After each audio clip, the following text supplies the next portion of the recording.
I don't see 4. 45, Rule 45, Part 4. Okay.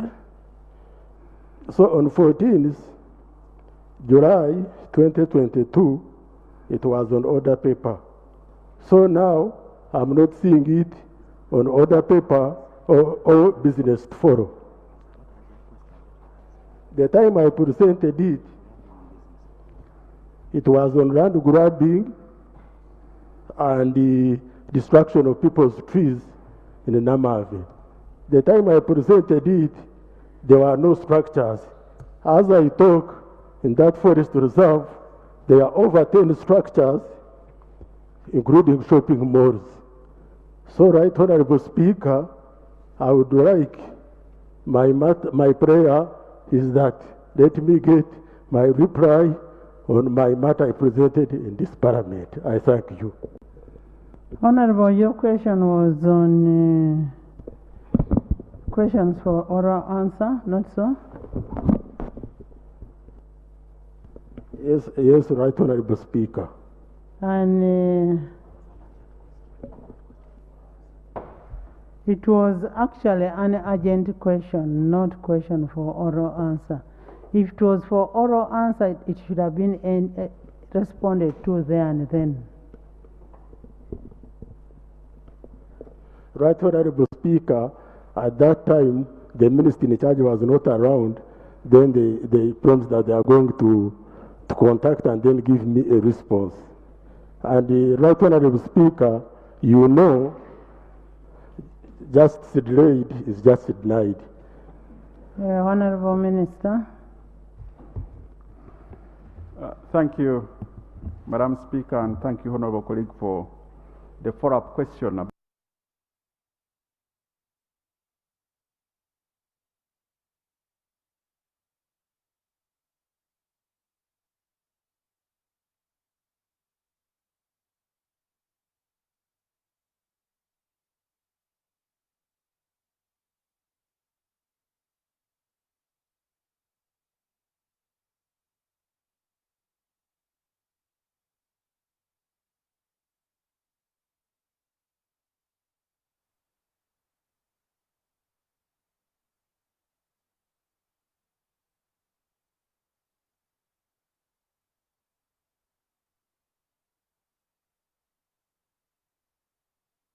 Getting a lot of messages on my phone on the state of science teachers versus arts teachers and deputy head teachers and head teachers who are scientists.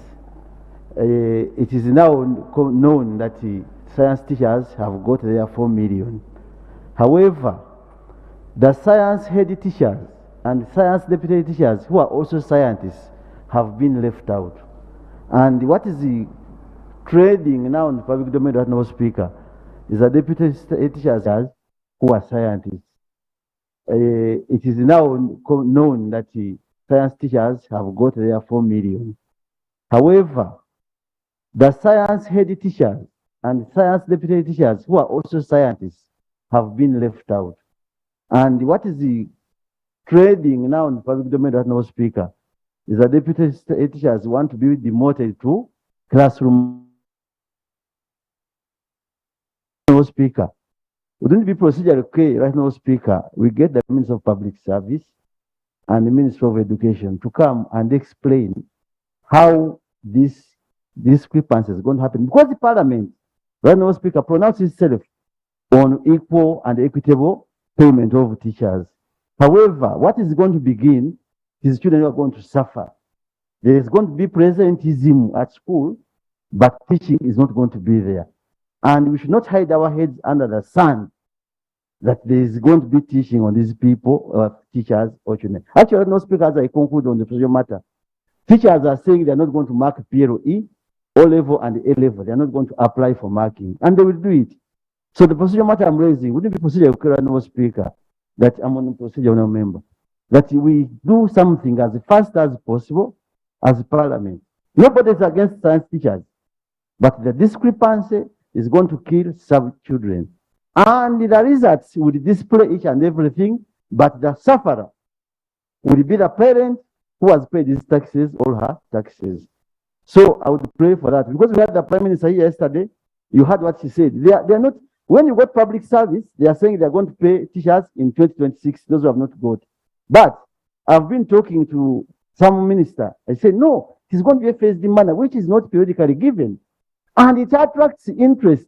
It attracts retirement benefits, whereas others are not going to get the same. So, as no speaker, I would pray that if the procedure, okay, we get the Minister of Education and Public Service to explain this matter clearly, whether they are ready to demote head teachers, science and deputies, to go back and teach other than heading schools. Otherwise, when you talk about an immediate thing that the House should do, so we the passed immediate a resolution. You see, right now, Speaker, you gave the guidance, and what we agreed upon here is paying equitably. But what has happened now is evidential that the scientists have skyrocketed against others.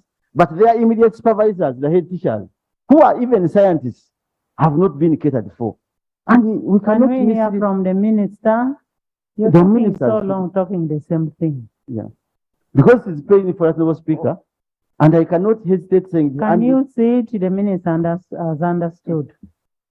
So, if I may, and what we are understanding from the Honorable Seungu is that we all agree that we are starting with the scientists, and we will enhance salaries in a phased manner. But the question you are asking and the information and the head teachers who are scientists, there is a discrepancy. I want to inform you that the Ministry of Public Service, as you have realized, the salaries have been delayed to be paid for the month of July. And the reason has been there has been harmonization and reconciliation of that particular issue.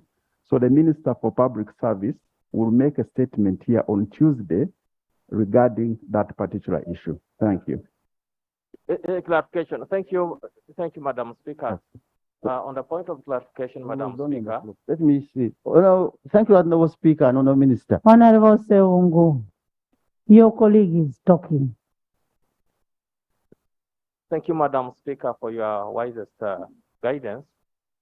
Madam Speaker, I stood on the point of clarification to the Minister that we have had the Minister of Public Service, many forums, giving different statements concerning the salaries that Honorable Seungu talked about.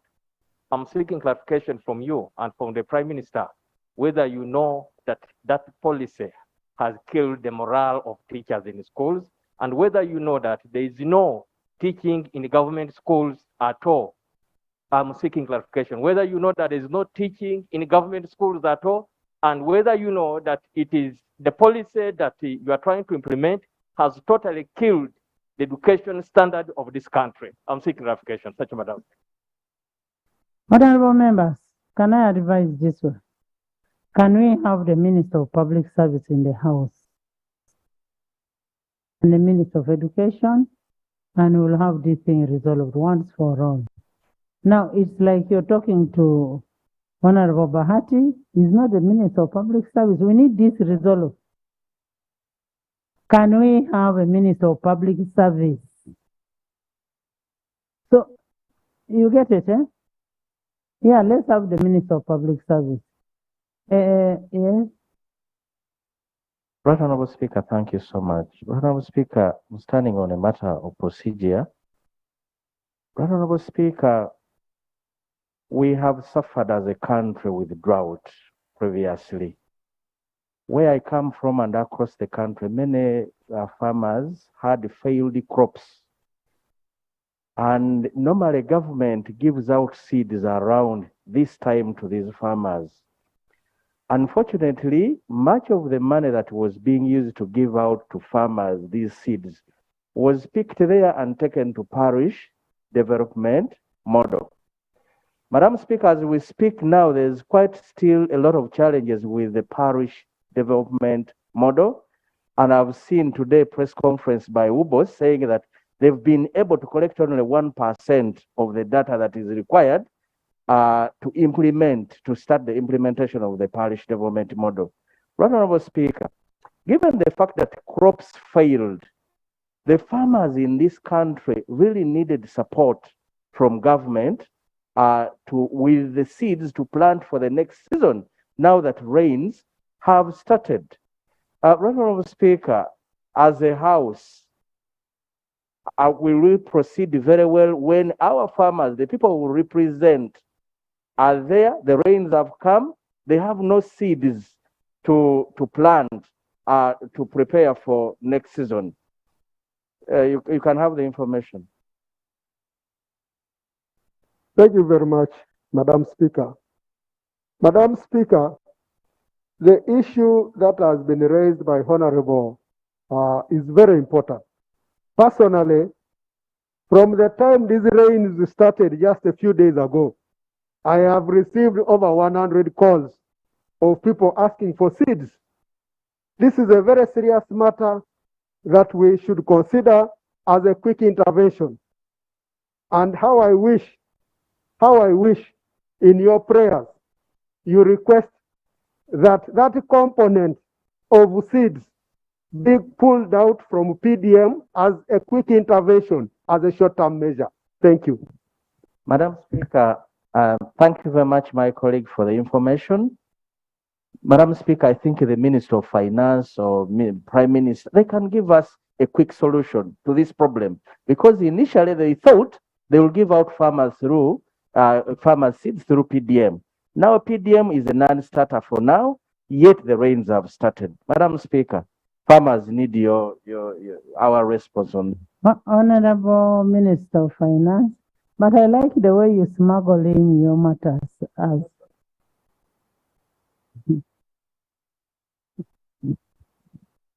Thank you, Madam Speaker. Madam Speaker, the Honorable Samba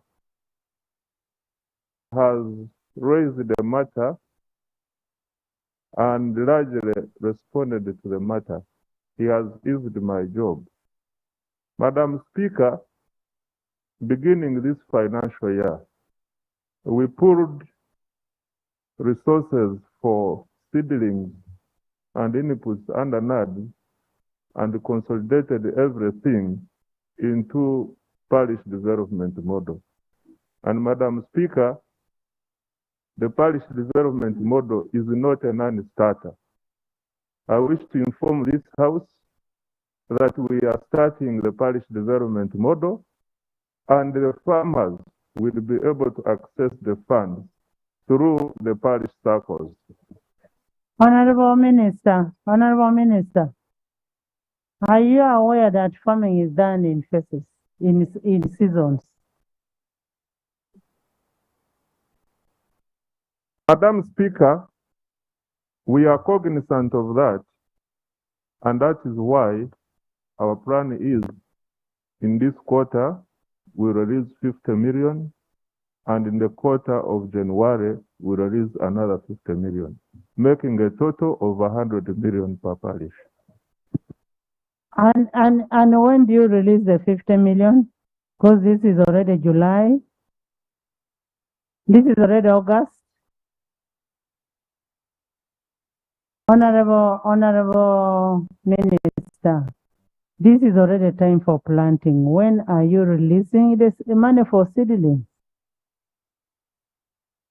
Madam Speaker, for the circles which are ready, we have the funds available.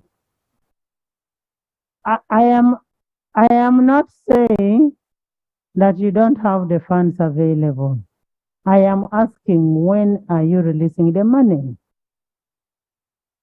Maybe what I need to inform the House is that for parish development model, we are sending money direct to the circle. Have you sent it? For those which are ready, we are about to start sending. Order, Madam. Order.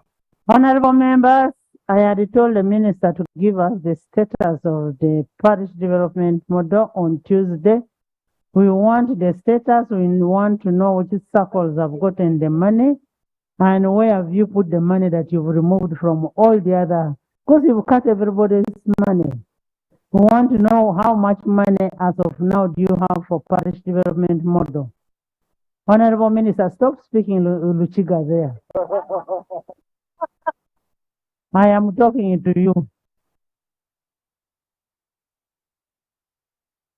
I am talking to you. I want that on Tuesday. Honorable members, I've already given an order. Let him bring it. Then we debate when he has brought. Yes. Madam Speaker, thank you very much for that guidance. But that does not answer the question I raised.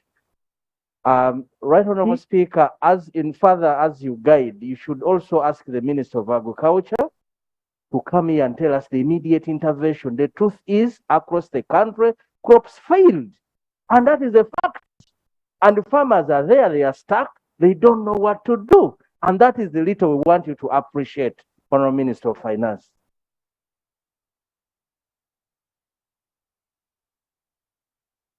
Madam Speaker, yesterday you directed me to bring a statement here on Tuesday, and we are working towards that. It will be comprehensive enough to give the House the required information, and I want to pray that further questions in regard to Parish Development Board be put to me on Tuesday after I have presented the statement. Thank you. Honorable members, let's have everything on parish development model on Tuesday. We need to understand how much money was allocated for agriculture.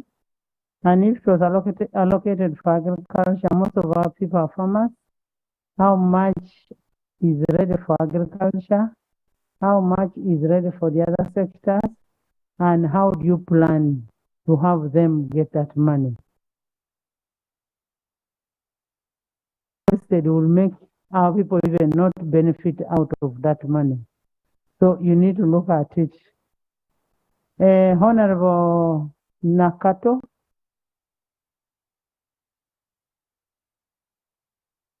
Thank you very much, Madam Speaker. Nyakato. Yes, Nyakato Asnas. Adieri. Nyakato Asnas is my name. I'm the woman member of Parliament for Hoima City and the Shadow Minister for Energy and Mineral Development.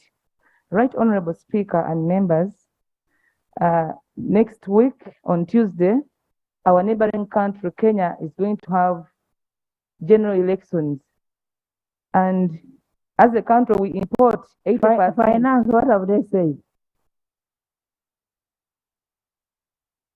Next week on Tuesday, Kenya is going to have a general elections. And this is coming still to you. Thank you very much for your intervention, Madam Speaker. And Uganda imports 80% of its petroleum products through Kenya.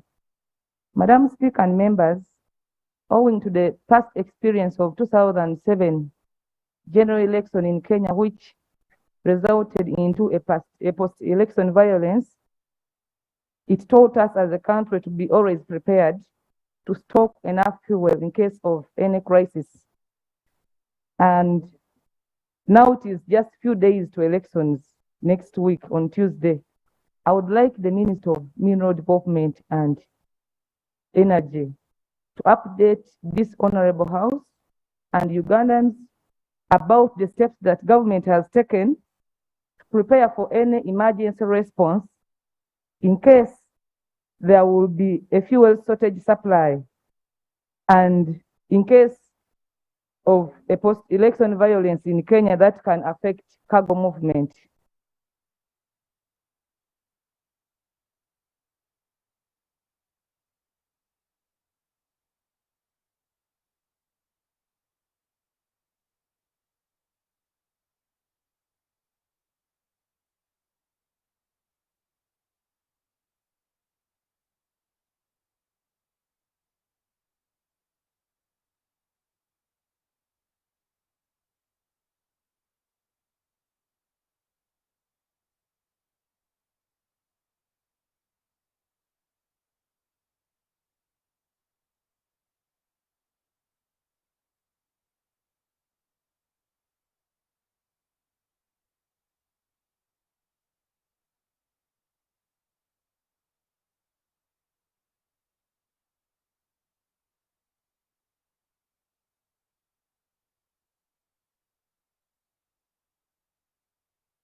also support her that as government of Uganda, please let us know how preparedness you are, because when Kenya coughs, Uganda always sneezes. Thank you, Madam Speaker. Further Prime Minister.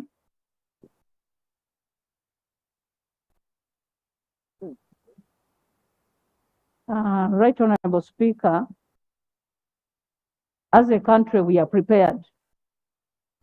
We have some stock, and we are also talking to some traders to use the Tanzanian route in case the Kenyan side is not possible to handle our cases. Clarification. Yes. I wanted to seek clarification from the Prime Minister, Madam Speaker. 2 weeks ago, the Minister of Energy here brought a statement where he said they were still in negotiation with Tanzania over the route via Tanzania, and they did not tell us that they have reached harmony on to whether they will be able to use Tanzania. So is it in order? You know, some of these things are classified. But now when the Prime Minister says that we are ready, all we need to do is to do our oversight role to go and check how ready we are as a country. Madam Speaker. I am saying I am also... I am talking as a person who has been pushing that you people, we've gone through this. Can we have fuel? And we've done it, we've checked. So what we can do, we can have our committee of select people to go and verify how ready we are. Yes. Madam Speaker. Right Honorable Speaker, and of course with immense respect to the Prime Minister, or the person sitting in for Prime Minister. Who was sitting in? Or who was sitting in? Hey, kumbe, this is the Prime Minister. Right Honorable Speaker,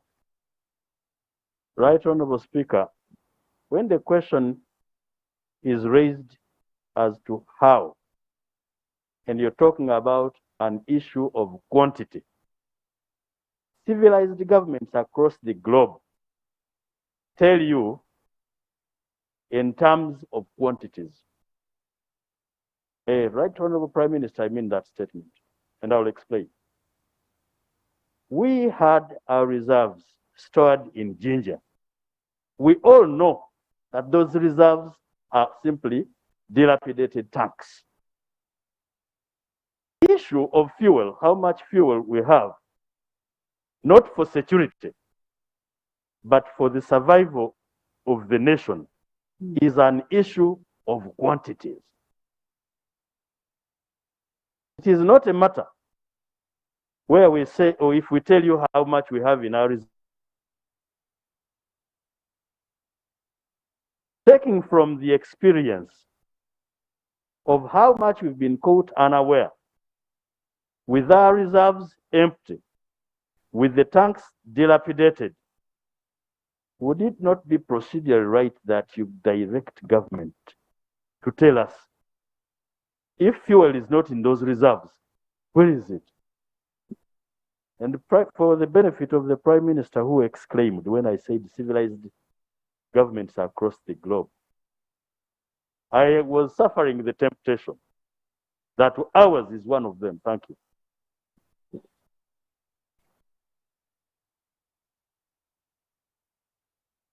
How much fuel is in the reserves? What is the other alternative routes for the fuel to come into the country?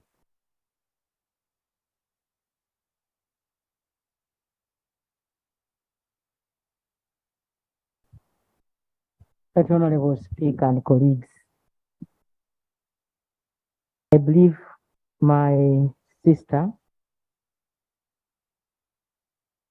I can assure the country in front of this camera, is that the NRM government has the reserves to make this country run. Honorable Ministers, the government,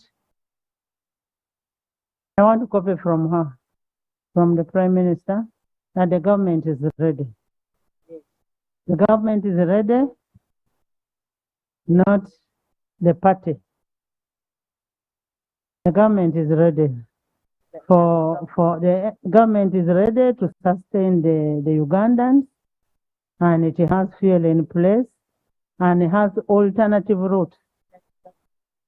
It has alternative routes to come to bring in fuel.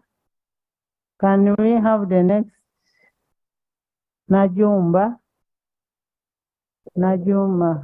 Sarah? Thank you, Right Honorable Speaker.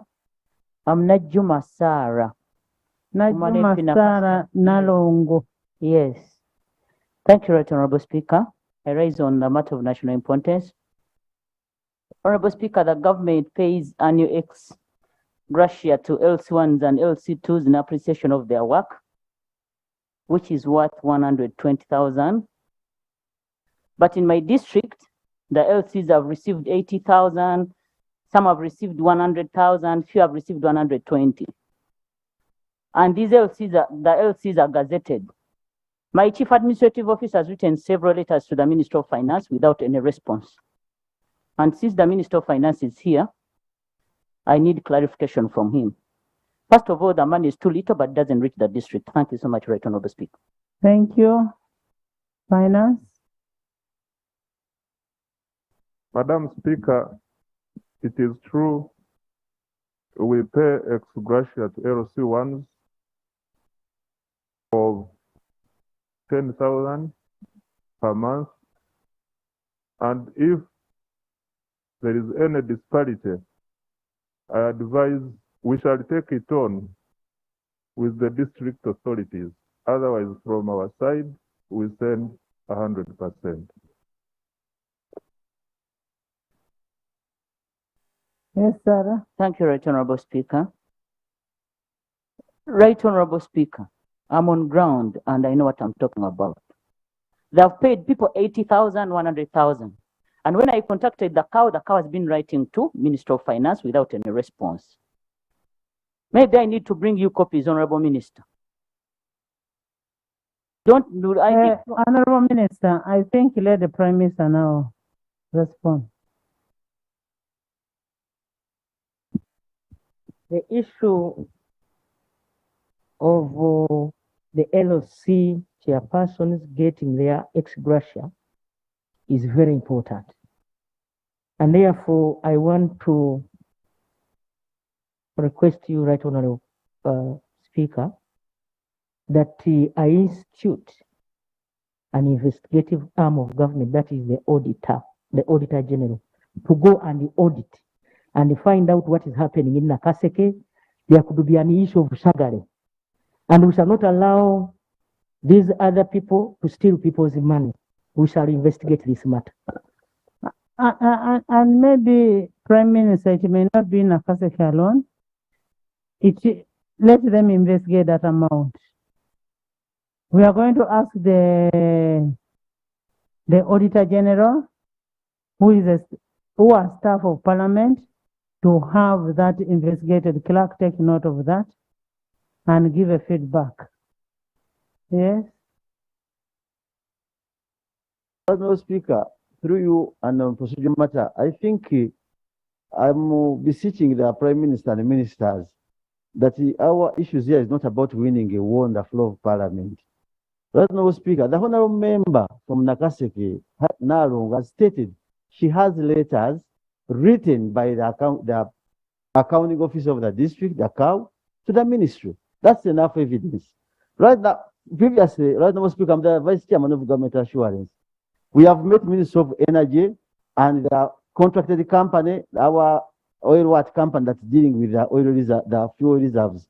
But when you hear what the minister is saying, we have reserves, but our committee is investigating on the same matter, and we shall give a report here about how they're not having fuel in the reserves. And even the contracted company does not have fuel. Plus you've gone back to fuel. Because why I'm raising no, I'm asking you, you've gone back to fuel. Yeah, Rather, Speaker. Look here, I want to refer you to Rule 71.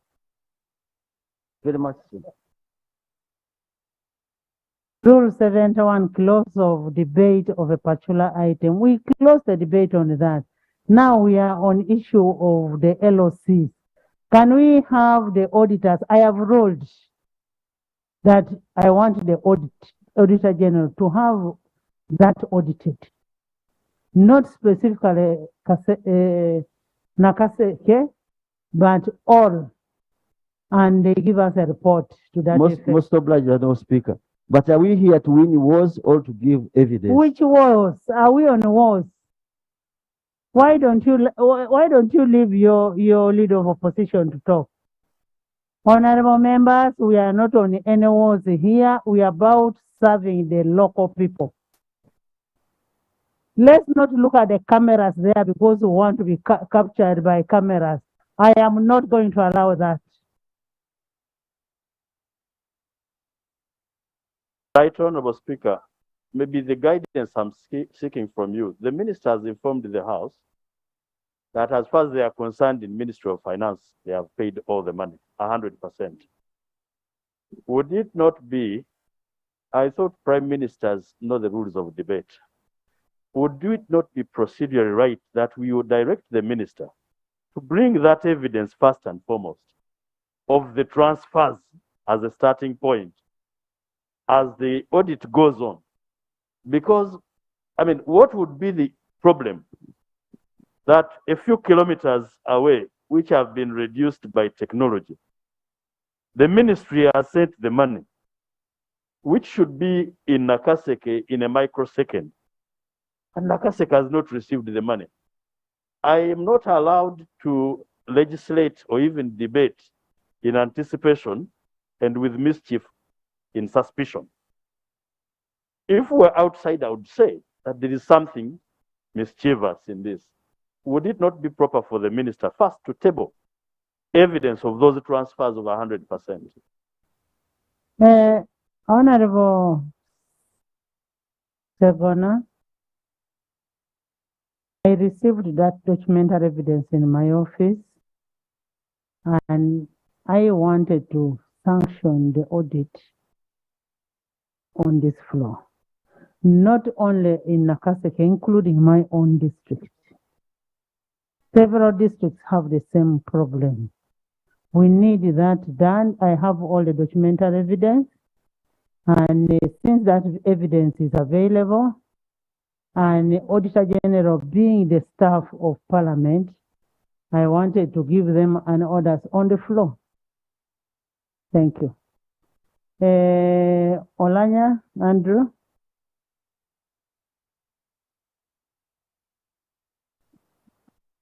Thank you, Madam Speaker. My name is Ojok Androlanya. I represent the people of Omoro County, and this is my maiden submission.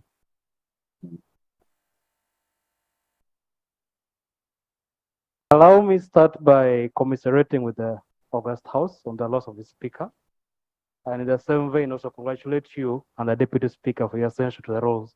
Congratulations.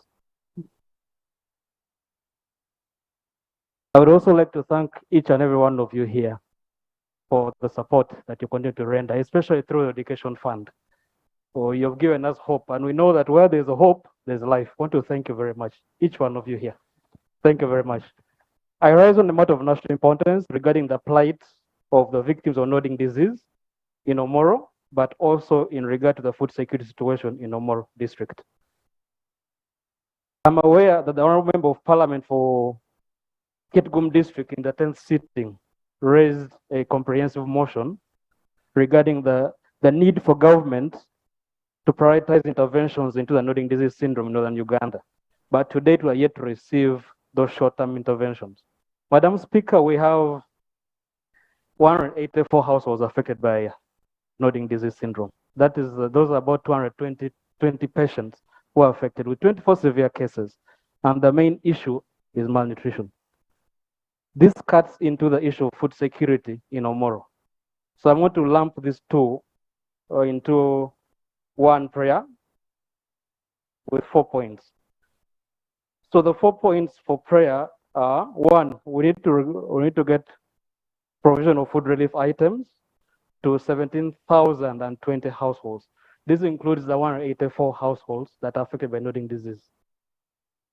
There's also a prayer to request for nutritional support, prevent and treat child malnutrition. The third prayer is strengthening farming and agriculture support, as submitted by my two honorable colleagues here. And then strengthening the local government capacity to manage crop pests and diseases. This has been the main cause of the failed crops, in addition to disasters like hailstorms.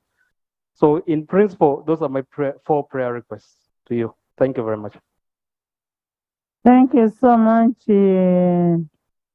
Andrew, Honorable Minister, Prime Minister.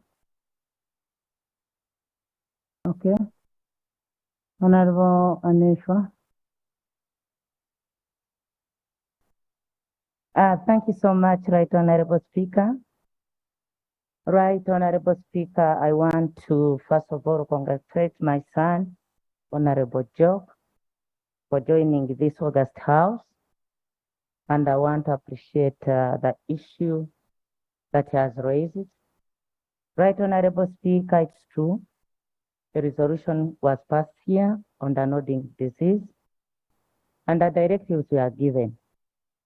And I want to assure the honorable member that as a ministry, we are working out to have the directive, the mid-term, the short-term, and the long-term. And our technical people have embarked on that. So we shall come back here and report on that. His other prayer was on the ministry that we are going to look at that and we take action. So I pray that I'm given time. I pray, Right Honorable Speaker, that I'm given time. And as the technical team conclude, and I'll come back and report what action we are going to take as a ministry. I thank you. How much time should we give you?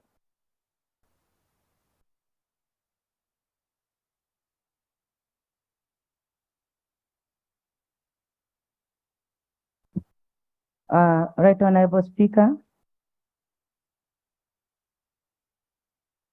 it is comprehensive. And as you are aware, I'm sure as a team and our senior colleague, 2-3 weeks. They need food. That is what you're going to provide in 2-3 weeks. Right Honorable Speaker, now that is the food and the leader of government, I cannot commit myself. I'm sure she's prepared through you and with respect. She will take on that. On the health, yes. But on the food, thank you. Let's first have the leader of government business respond.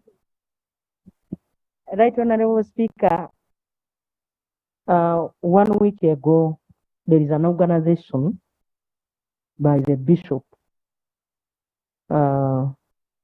Bishop Odama, the Archbishop, invited us to Kitugum, and I was represented by my sister, the Right Honorable Nakadam, to contribute towards the same.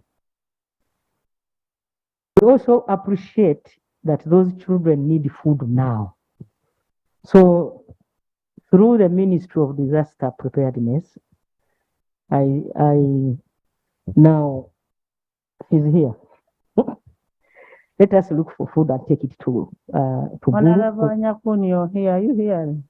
Yes, we are going to get food and take it there. Thank you. Honorable Nyakuni, when are you taking the food?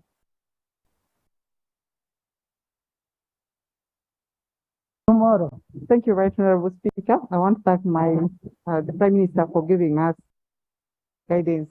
Right Honorable Speaker, we're just receiving food right now in the stores. And 2 months ago, I sent food to Kitgum to cater for the nodding disease cases. But now about Omoro, I'd also received a letter from the woman member of Parliament and I think we shall combine the consignment for the district and take of it. So they can give us like maybe 1 or 2 weeks from now.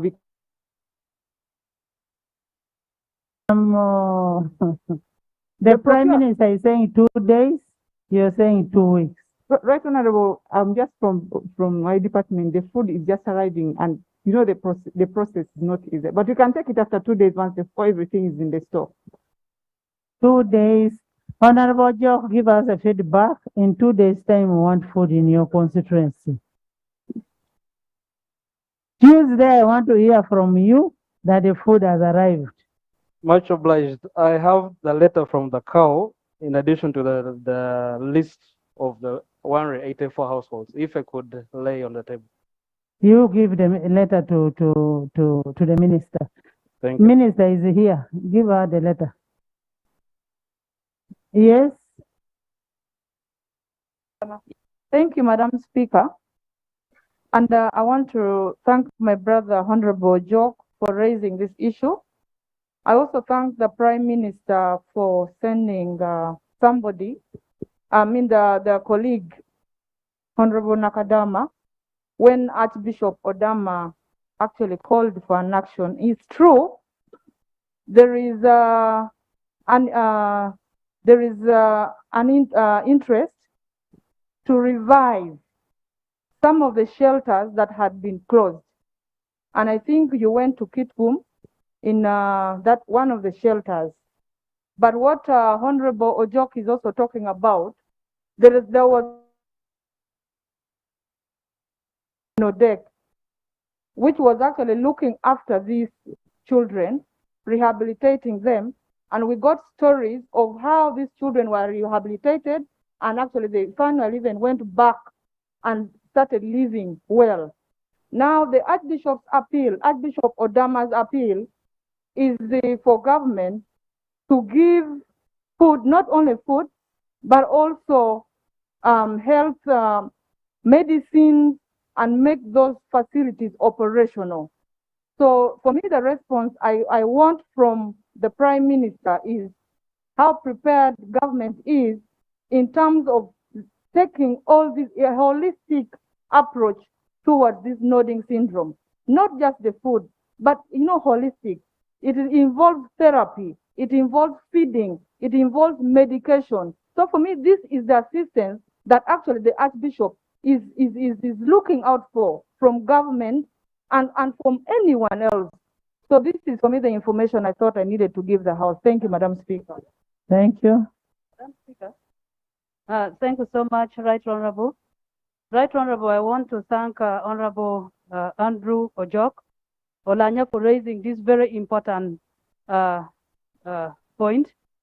And I also want to thank the Minister for Disaster for accepting to take food to these nodding children. Madam Speaker, this issue is not only in the district of Kitgum and Omoro. There are so many other districts affected.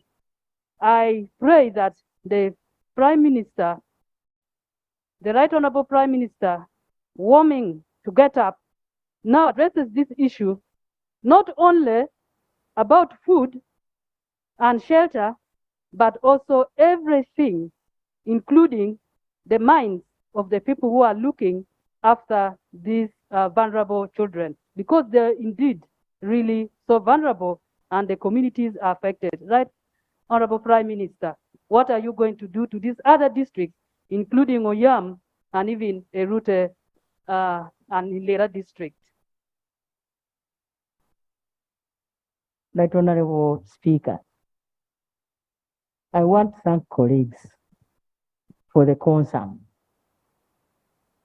Like I started that the Archbishop has written to me personally and invited me. It's only that I was not able to go. The Minister of Health has been here. We are trying also to rehabilitate these children through the Ministry of Gender. It is a multi-sectoral.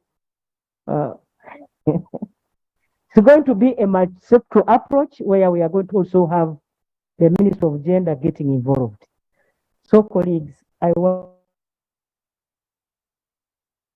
to accept our submission in good faith that we are equally concerned. The issue of no-dealing disease has been in this parliament for quite some long time. And we promise this time around we are going to handle. Thank you so much. Thank you, Right Honorable Adome Frank. Procedure. Adome Frank. Thank you, Right Honorable Speaker. Right Honorable Speaker, I rise on the matter of national importance regarding the escalating situation in Karamoja. I know we have talked a lot about the famine situation. I want to begin by thanking the government, first of all, for the support, the intervention that was geared towards restoring hope in Karamoja region. However, Madam Speaker, yesterday the Prime Minister acknowledged that they received so far 20 billion, not necessarily for Karamoja, but for addressing issues concerning the entire country. Madam Speaker, if you will remember that the President gave a directive to Minister of Finance to release about 135 billion that was meant to curb the situation in Karamoja for the next 3 months, which was a short-term intervention. I believe that was supposed to be regarded as a quick intervention, but to our surprise, it's almost 1 month. We have not gotten information, so we don't know how we're going to survive for these 3 months, because what I've heard is finance is only looking at the long-term intervention, which means the issue of the tractors, the issue of the seeds and so forth. So we need a clarification from finance to at least give us assurance when are we going to have this money released, because this is a matter of emergency. Because if we talk of emergency and we have to wait for the next 1, 2, 3 months, so what happened? Because yesterday we are all aware there was information that about 216 people died right from the time that money was released.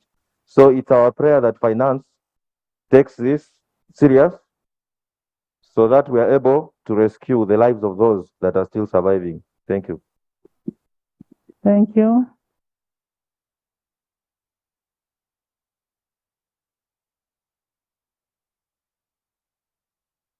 Honorable Speaker and colleagues,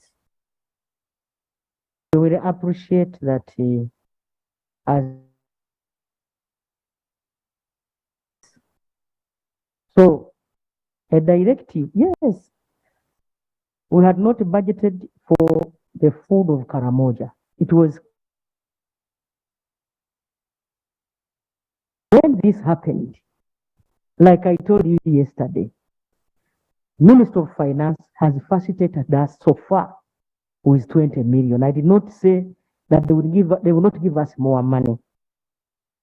20 billion. It is 20 billion. B. Yes. That Honorable Speaker, I want to assure my brother of the conditions our brothers and sisters are going through in Karamoja. And that's why he started by thanking us. We shall not relent. We shall move together with our colleagues, because we have been moving together as a team until these problems of Karamoja are solved. Through short-term interventions and long-term interventions. When we talk of tractors, I want him to appreciate, because that's the long-term intervention. We have to look for solutions so that these people really can also cater for themselves. Thank you so much. Honorable members, the issue of disaster, the issue of all those things should really be sorted out, and government should ensure that they get money. Whereas they say it was not voted, it was not budgeted for. One would ask, where are you getting the 20 billion from which vote? But if it is from contingency, then you should be able to make sure they get all the money that they require. It's about life and death. Yes. Moma. Thank you very much, Right Honourable Speaker. Right Honourable Speaker, I rise on a matter of national importance. Just like other areas in this country are struggling and receiving a lot of rain Iganga district on 30th July 2022 received heavy rains which had heavy hailstorms that destroyed 2 schools, Nakalama Secondary School in Nakalama Sub-County, having a 4-classroom block with a store and a head teacher's office, was totally blown off. And as we talk, students are just loitering on the compound, and that we are in a rainy season. Some are standing under trees. When the rain comes, they just leave school and go home. It's the same case with Bulomera Primary School in Nawaningi Sub-County. A 3-classroom block was blown. And as we talk, pupils are just languishing and loitering on the compound.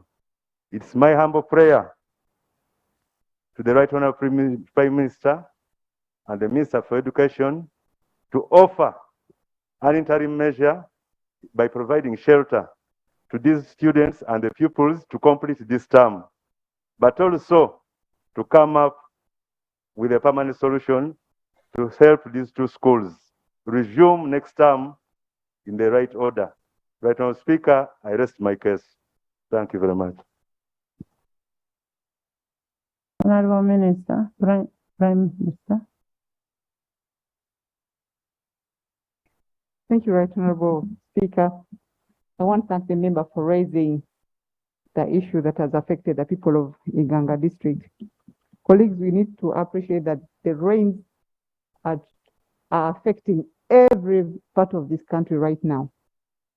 But we shall request you, the procedure is you use your chief administrative officers to raise the concerns. They can quantify how many people are affected, how many schools are affected, so that we shall be able to plan. But for our ministry, we promise we should be in position to provide iron sheets for those schools but we need a report from the chief administrative officer. Let's submit. Right Honorable Speaker, allow me to thank the Minister for the... Akelo Christine.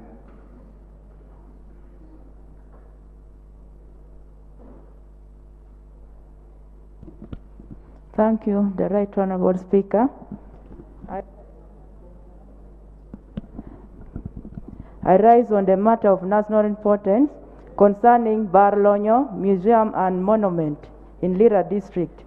I hereby, on behalf of the Lira District and Erutenos constituency, as per Rule 59, Clause F of the Rules of Procedure of Parliament of Uganda, amendment of motion for the reference of a bill entitled Museums and Monuments Bill 2022.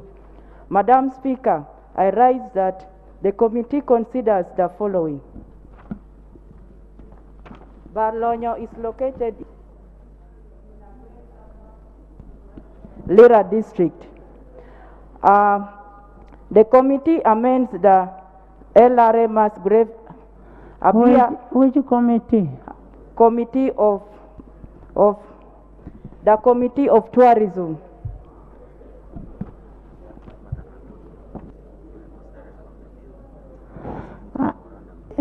Can you submit a memorandum to the committee and it will be brought up during the amendment of the bill? I have also issues concerning that. Because according to the bill, they're saying Abia is located in Lira District. No, you take that to the committee during the consideration of the bill. Madam Speaker, allow me to raise our prayers because we have also issues with the Ministry of Tourism and Wildlife concerning the same issue, Barlonyo. Madam Speaker, our prayers are the minister should actively engage the leadership of the community of Barlonyo and local government in planning and budgeting, implementation and monitoring of activities relevant to the war memorial site. Because as we speak now, the local leaders are not aware of what is happening about the budget and implementation concerning the budget allocation. They are not aware. Because according to what is happening, the ministry, they have the site attendant who was sent from the ministry, who is maintaining the site. But The way the money is being channeled, nobody knows. Even the district is not aware, even the community. And yet we have the 15 committee members who are supposed to manage the site. And they pray that the site attendants sent from the ministry should be transferred and they recruit people locally who know the history of the place. That is the prayer. And also, the ministry should gazette Barlonyo Memorial Site every year, February 21st, as a public holiday, because that is the day we always commemorate the loss of the people. Christine, kindly take that to the Committee of Tourism. Thank you, Madam Speaker. I also have another issue concerning. Thank you, Madam Speaker. I have two issues to raise. No, this is one for today. This one is laying the document. Christine, raise one for today. The other one you will bring tomorrow. You will bring the other one on Tuesday.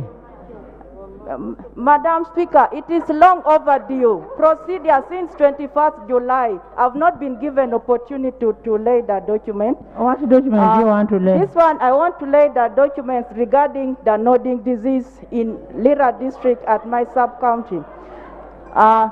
Concerning what my honorable sister is supported on the 20th, but I didn't lay the documents. As I speak now, we have our prayers.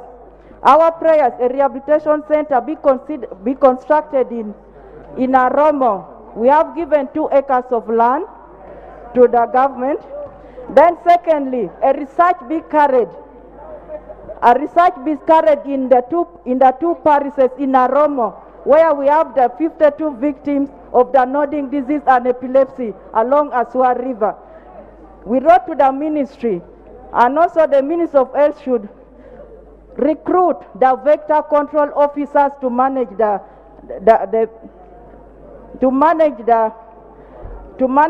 situation. The ministry should recruit the vector control officers who are experts in vector control. And also the food relief and support should be given to the families. Because as I speak now, out of 52, we have lost 7 because of food problems. So the food and financial support should be given to the families. And also finally, after writing to the Minister of Health, the complaint there's no money. So we are requesting the Minister of Finance should support the Minister of Health so that they implement the activity. So I have the documents to lay. I have the list of people. I beg to lay the letter from the area member of Parliament and the Honorable Minister who is willing to support the situation, but because of lack of finance, they cannot do much. I also have the resolution. I beg to lay a resolution from Council of Aromo and Ayami on your table. And also I beg to lay a letter response from the Honorable Minister. Thank you so much. Christine, Christine, those letters you'll give it to the specific ministers. What you lay on table is not that. You'll give that to the ministers, and remember that motion was already moved and passed, and you could have brought those names that day. But for now, I refer you to take the list, take the letters to the minister. Minister of Finance, can you give health money? Give them to the Minister of Finance. Next, Nsanja. Fadil.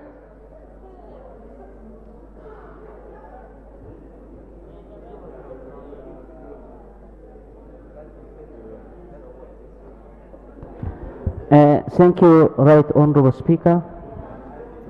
I raise on a very serious matter of national importance concerning the land grabbing in Sebei sub-region. Yes. Right Honorable Speaker, the issue of land grabbing has been there since 1960s as a result of insecurity that was caused by cattle rustlers who are known to us. And Right Honorable Speaker, Sabine's escape to the safer side, to the upper belt of Sebei sub-region, leaving their ancestral land unsecured. As security stabilized, Right Honorable Speaker, some few greedy people decided to survey and sell the land, claiming that they don't have legal occupants. Right Honorable Speaker, this matter came to the attention of His Excellency the President, and on 29th of June 2009, the President met a delegation of elders from Sebei who highlighted the issue to him, and in his wisdom, he directed the former minister by name, Omar Otubo, who was Minister of Lands and Urban Planning, to suspend surveys for 3 months, caveat, investigate and cancel titles of land which was illegally sold and bought in these areas, and report to him within 3 months. Right Honorable Speaker, the minister went ahead as directed by the President, formed a committee that was head by former Deputy Inspector General of Police, that was Julius Odoe. It is unfortunate, Right Honorable Speaker, that the report has never been implemented, and now Sebei land claimants have been moving from office to office. Yes. Right Honorable Speaker, Sebei land claimants have been moving from office to office, seeking for justice from responsible authorities, but nothing has been done. So my prayers, Right Honorable Speaker, is Odoe's report needs to be implemented. And this will help us to even end the issues of disasters of landslide in Sebei sub-region, issues of encroachment of the forest will end, and even saving lives of Ugandans. And Madam Speaker, with me here, I have a copy of a letter written by the President, and even I have the copy of the report that came out after the investigations. I would like to lay, Madam Speaker. Thank you. Where did you get that report? I got the report from the elders from Sebei sub-region, because they also have the copies.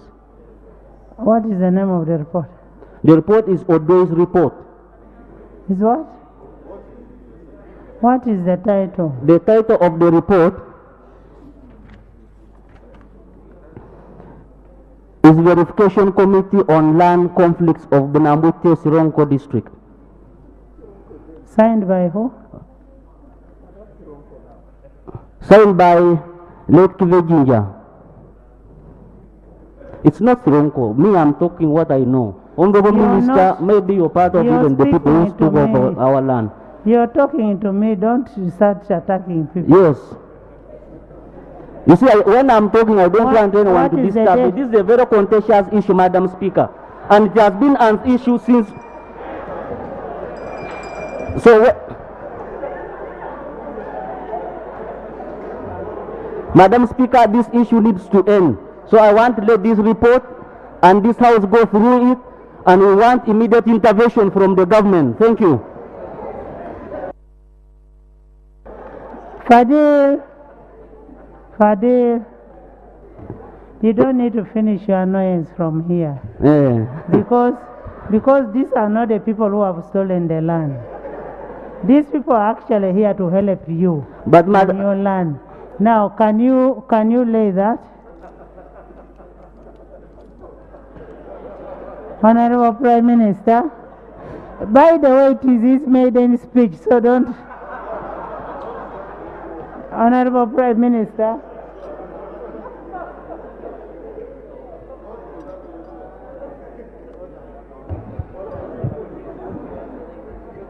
Order.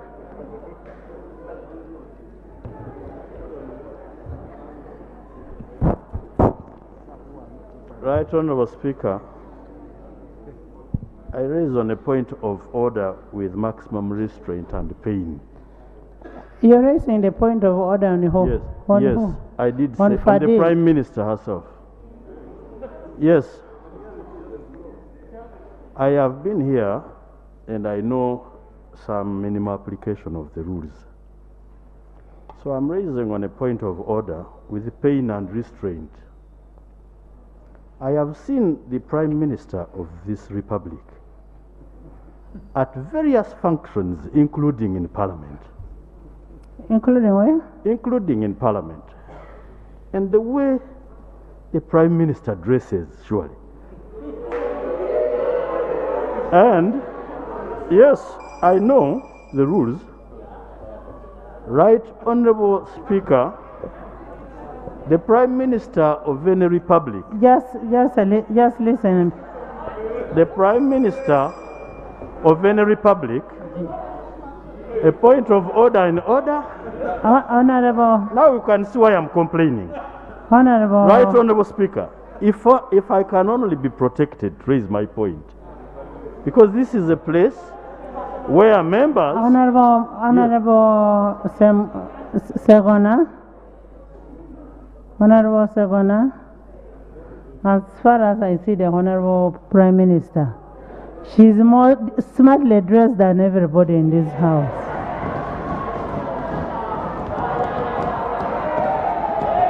Right Honorable Speaker, if you're satisfied, Right Honorable Speaker, if you're satisfied, we shall suffer the embarrassment together. Thank you.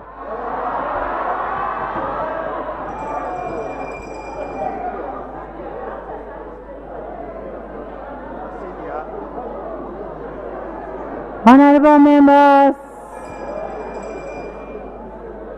members, can you sit?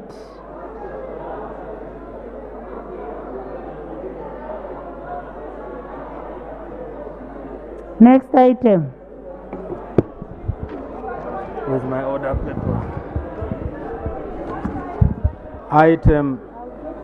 Item 3, motion for a resolution of Parliament. Motion for a resolution of Parliament to appreciate His Excellency the President of the Republic of Uganda for the clear and precise exposition of government policy contained in the State of the Nation address to the Parliament of the Republic of Uganda on Tuesday, 7th June 2022. I like the way you make noise like this is National Theatre. There is a very important item coming up. Jessica, if you want, you will debate on it. Honorable members, you will recall that on this motion, which was moved yesterday, the leader of opposition delivered his response to the President's address, state of address, pursuant to Rule 53(1) of the Rules of Procedure, and I deferred the debate to today. I am now opening the floor for the debate, and the debate will take only 30 minutes. And kindly, and this is kindly, I want people who have never talked.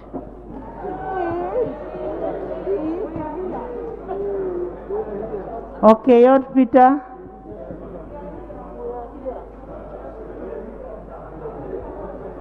Okay, Yod Peter. Thank you very much, Right Honorable Speaker.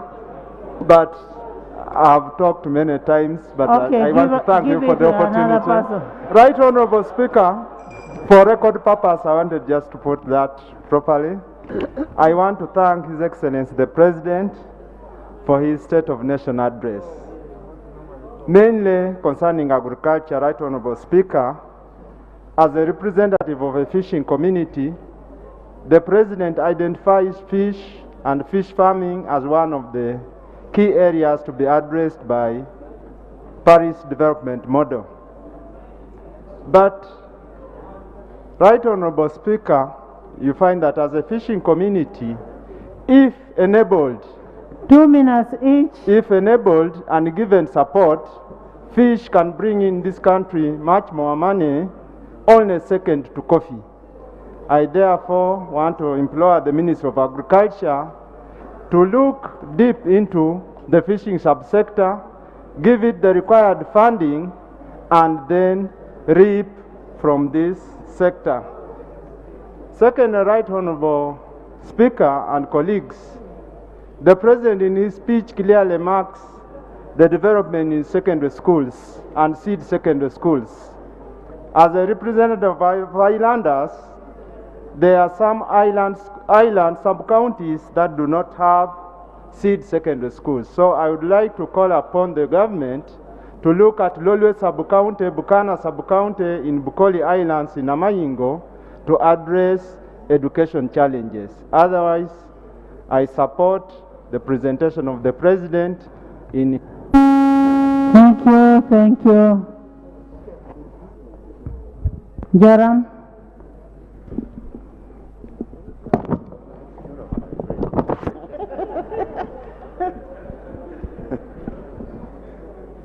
Thank you, Right Honorable Speaker. For record purposes, my name is Joram Tubasima, and I am a member of Parliament representing all the persons of Western Uganda. Right Honorable Speaker, I stand to support the motion to thank His Excellency the President for building government on hard work and hard rock through patriotism, Pan-Africanism, socio-economic transformation, and democracy. This one enabled him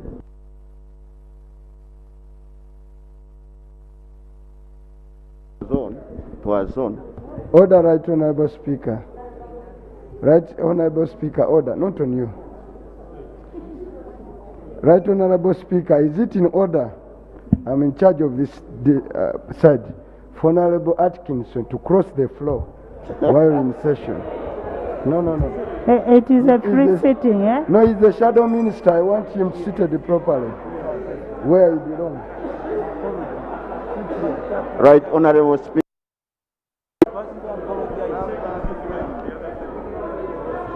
Right Honorable Speaker.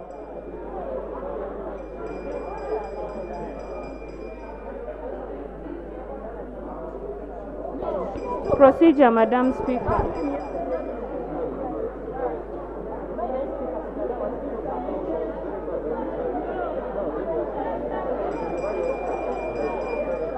Right Honorable Speaker.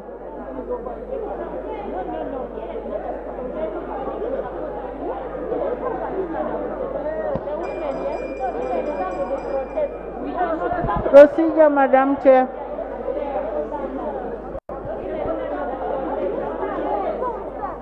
Honorable members, Joram, can you finish? Thank you, Right The Honorable issue you people are raising on, I'm resolving. Thank you, Right Honorable Speaker. For me, an attack on a woman is an attack on all of us. So that is resolved. We are resolving it. Don't start making a noise.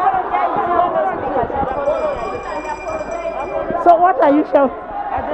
Honorable members, if you're shouting, honorable members, if you're shouting, get out and we continue with the debate.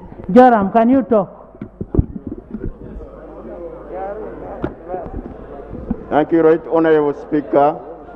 I want to appreciate that His Excellency the President, the President has instituted procedures in agriculture, encourage commercial agriculture. And I want to appreciate that over 150 solar pumps are being imported so that they can ease agricultural irrigation. Right Honorable Speaker. Can you people listen to Joram? Right Honorable Speaker. the President encourages industries created on agriculture, and I want to thank him for the banana plant factory in Ushenyi. Right, Honorable Speaker, last year before we came in as members of Parliament from Ushenyi, the Professor Muranga invited us and showed us the factory, and we realized that there was some little money still required to complete the factory so that it can add value to our bananas. So my prayer here is that I would like to request government to release money to complete the construction of the factory. Thank you. And lastly, Right Honorable Speaker,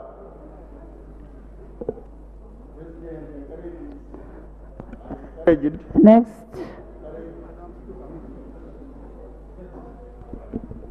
Thank you, Madam Speaker.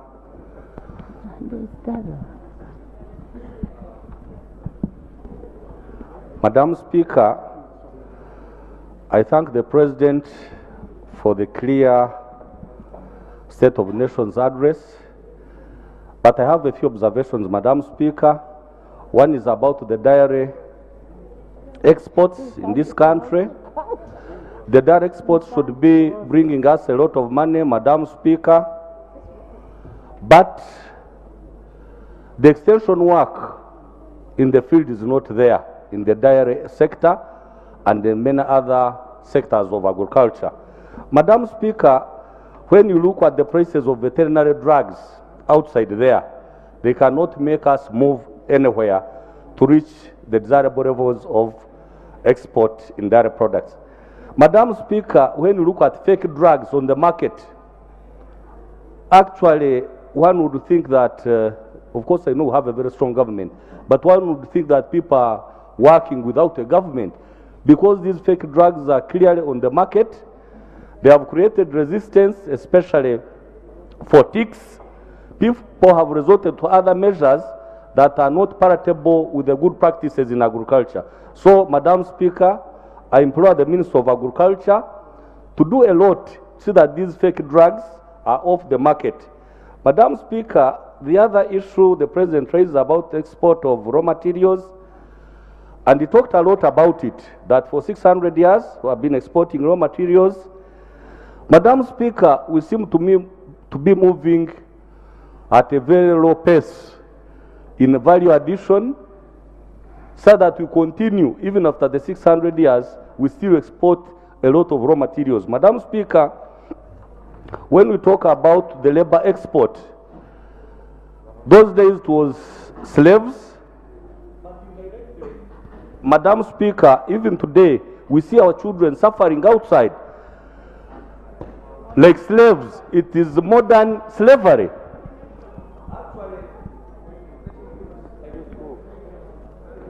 Honorable members, in the public gallery this afternoon, we have a delegation of students led by their professor from the University of Southern California, United States of America.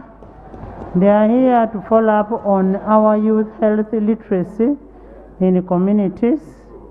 The university partnered with the Parliament of Uganda to establish the Parliament gym in 2010. They have interacted with the Committee of Health and will be engaging other health-related initiatives with various government institutions. Join me in welcoming them. You're most welcome. And thank you for coming to Uganda. Thank you. Please have a seat. Yes, Honorable Angora. Thank you very much. Asante sana Madam Speaker, nataka kushukuru wewe kwa leo kunipatia hii fasi kuongea kwa ile maneno yenye nahusu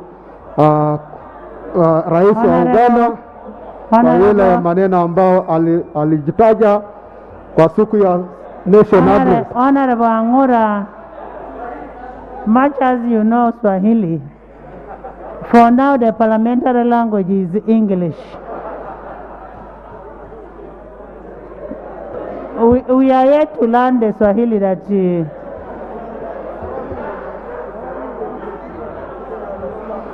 Thank you very much, Madam Speaker.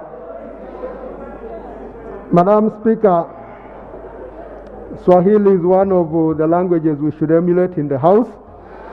And I thought, like it has already been declared, when you get to the neighboring states, they are blaming us for being behind. We are moving ahead in the integration, but in the common language that puts us together. Are you responding to the President's I am responding to the President's State of the Nation address.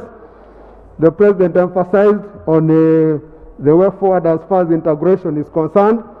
And on that note, we should move forward and also learn Swahili. Madam Speaker, I want to thank the President for the concerns he raised, especially on parish development model, where we should come out as members of Parliament to support this, as it is going to be the game changer in socio-economic transformation for our communities. And Madam Speaker, you will recall the President talked about irrigation and the mitigation measures as far as solving the problems of rain-fed agriculture. Here we have had concerns from our colleagues, and these are concerns cutting across the country. Concerns of food shortages, and I really want to thank the President for that concern of trying to encourage irrigation. Madam Speaker, the other issue that the President raised was the issue of fertilizers. You will recall the President talked about fertilizers, and in Tororo we had one factory that had been set up which was going to produce fertilizers. But unfortunately, due to some people who were wise enough, who flicked the fertilizer factory was not able to take off. But the President talked of looking for support, looking for funds to help us the factory in order to move. My prayer is, if this House can help support our development partners, mobilize resources for this fertilizer factory to take off, it would help us mitigate on the challenges that we're having with agriculture and increase on our productivity as we move also towards value addition. The law spoke about many things. I want to appreciate what he said, but also forgot one thing, that NRM, the slogan of securing the future, he didn't mention it. He mentioned of other parties, but also that one of securing the future. Thank you, Right Honorable Speaker. Right Honorable Speaker. I gave him space to speak. Thank you. Yes. Right Honorable Speaker, thank you. I arrived to support the State of the Nation as presented by the President to the country. Right Honorable Speaker, the State of the Nation was well thought and precisely presented to the country. I want to area in agriculture, especially extensive agriculture in production of poultry, dairy, fish, and also irrigation. Right Honorable Speaker, I have one concern on this, that I have noticed the President makes the State of the Nation very clear, but then we don't move to match it with a budget that would support exactly what the President is talking about. And Right Honorable Speaker, I believe this is what we should begin to look at when we are presenting the budget. For example, I went to Ministry of Water to ask. I come from Kwania, where there is Lake Kwania, and my constituency runs along the lake shore. And I asked if there is a budget. There is a program for starting to pump water upland for farmers to tap the same water to irrigate their land. And then the report I got is that there is no budget for that and there is no money. And yet we are here praising the President and with a lot of hope on irrigation, and yet on ground there is no action which is going to take place, Right Honorable Speaker. This also goes along on value addition, on the silos.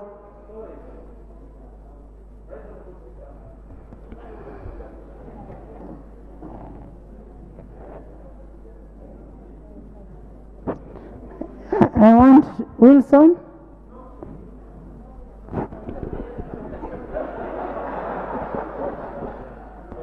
Right Honorable Speaker, I thank you so much. I rise to support a motion to appreciate the President for State of the Nation address. The State of the Nation address, as per Article 101, imposes a responsibility on the President to deliver it. I want to say, Right Honorable Speaker, that the President delivered the State of the Nation address so well, and he touched on me particularly and the rest of the Ugandan sector. I want to address myself, Right Honorable Speaker, to the dairy sector.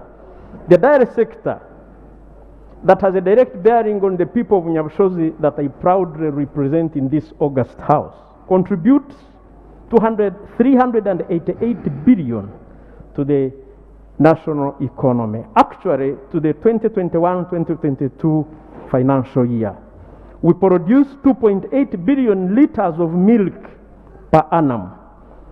However, Right Honorable Speaker, we would be getting much more value for this and more money to get to the farmers if we vaccinate regularly and eliminate FMD and SGP that affect the productivity and the value of our milk. And the President provides a way forward for this. He says farmers could be given a chance to import vaccines to do regular vaccination. And I wonder why government has stopped farmers from importing, or other organizations that have capacity to import. The Ministry of Agriculture can actually do what government does best to regulate. Algeria itself has 1.2 billion, a market of $1.2 billion ready for us. Ethiopia has a market of $30 million provided we do regular biannual vaccination. The President has guided. I would wish that we follow. Permit me to add, Right Honorable Speaker, that the President talked about regional integration in the State of the Nation address as the answer and the survival and transformation of the African race amidst cutthroat competition that we see. The East African community, and I'm happy the Minister is seated right here, that now strides for Speaker. Havoro.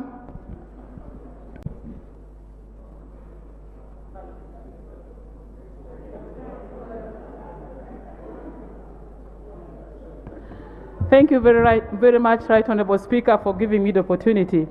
I rise to support the motion on the State of the Nation address by His Excellency the President. Right Honorable Speaker, I want to address my mind to the issue of value addition. Right Honorable Speaker, on this note, I really want to thank the President for his national visionary outlook for this country. Many of our people in this country are farmers, and unless we take to the direction of value addition, they will remain outside the money economy. And in order for them to have some disposable income in their hands, they need to add value to what they are producing. But, Madam Speaker, this must be well matched with the following. Many of our rural areas, sub-counties, do not have electricity. And unless electricity is supplied to all the rural areas, and where they've even reached, it is distributed to them, it will be very difficult for our people to add value addition, Right Honorable Speaker. And when I talk about electricity, Madam Speaker, West Nile, we are in a blackout. And for us to partake of that, then electricity should be, the supply of electricity to all areas should be fast-tracked so that we become part of the national economy. Right Honorable Speaker, not alone electricity, we need good roads for farmers to reach different markets within the districts and outside the district, Madam Speaker. Again, there has to be regional balance in this. Madam Speaker, as this country may be aware, and I want to implore members of Parliament here to move out of here, and especially the Greater Navy. Just 1 minute, Madam Speaker. We have no roads, what you would call tarmac roads, and with that, we shall have difficulties reaching the market. The other area I want to address is environment, Madam Speaker. We are now receiving rain. Just 2 months ago, we are experiencing drought. I want to encourage the government to go into harvesting water during the times that we are having rains like this, so that our animals, our crops can be watered. You know, in every region there should be a harvest center whereby during difficult times we can resort to that. Madam Speaker, I want to thank you for the opportunity.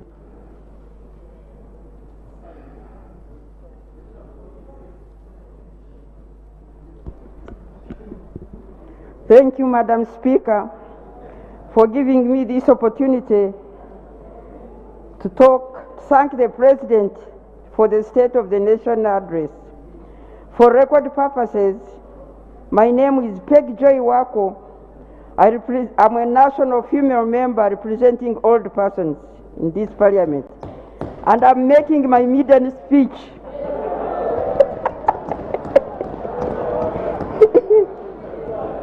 Right Honorable Speaker, allow me to appreciate the President's program of the parish development model. As you are all aware, most of our old persons are found in rural areas. With the involvement in the parish development model program, whose end result is to tap the production capacity of the 7 million houses in agriculture, the old persons will greatly benefit from this parish development model. Right Honorable Speaker, the President's plan to intensify the efforts in regard to irrigation is going to benefit not only the economy, but also to improve the welfare of old persons.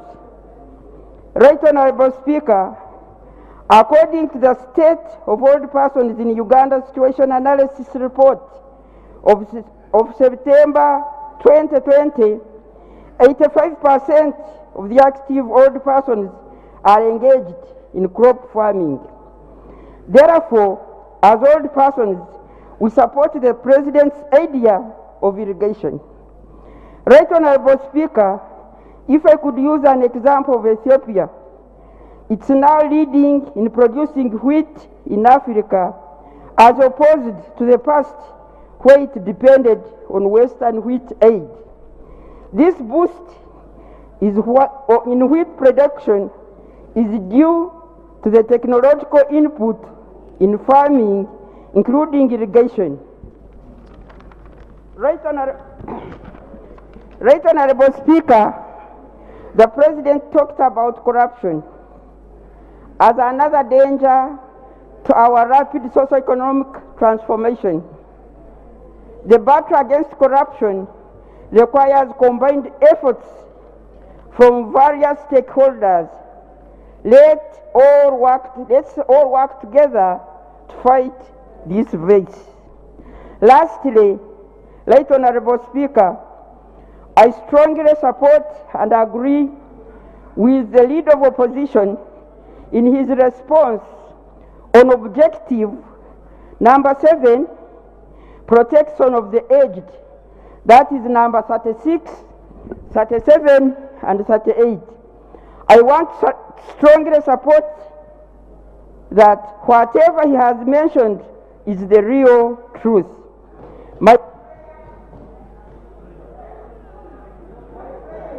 You don't have to have a prayer. You're supporting the State of Nation address.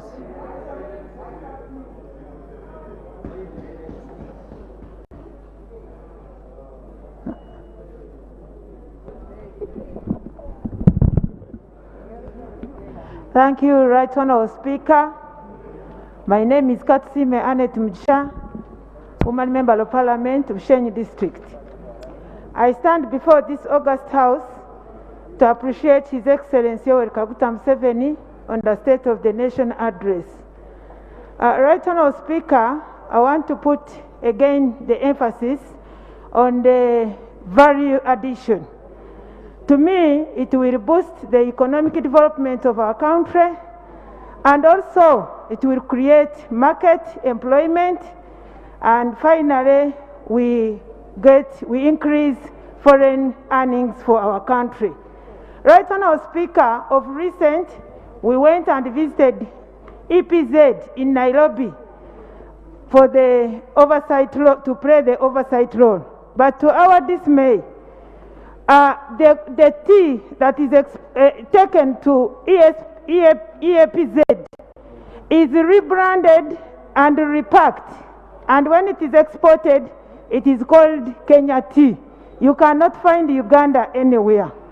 So I would suggest, and I pray, that in Uganda, we get, especially the Ministry of Agriculture, to have the national tea policy, and also have an investor who can come here, process, do the packaging, do the rebranding, branding from here, so that we export our tea as Uganda on the national market.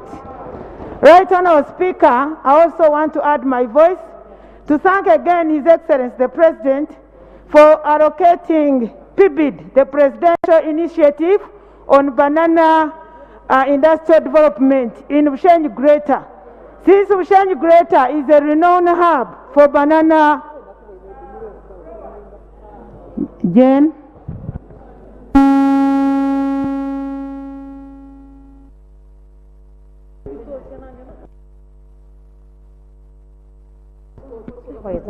Thank you. I talk when she's talking.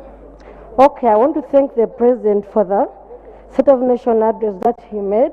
He talked about value addition, but for me, I just have something to add on. For us in Tsetse, we have very poor coverage of electricity, particularly in Karamoja district.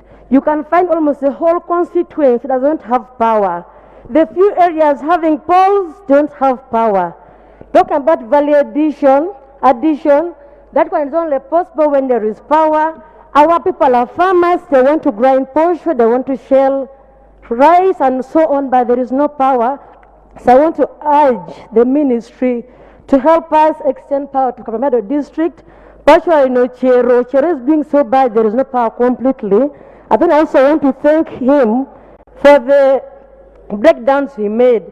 We have been having so much pressure from constituency on the issues of prices being so high, on the issues of food, drought, insecurity. But from when he made the State of Nation address, people have come down a bit. People have come to understand the challenges that are on the ground. I thank you so much for this opportunity. Thank you very much, Right Honourable Speaker. I stand to second the motion for a resolution of Parliament to appreciate His Excellency the President.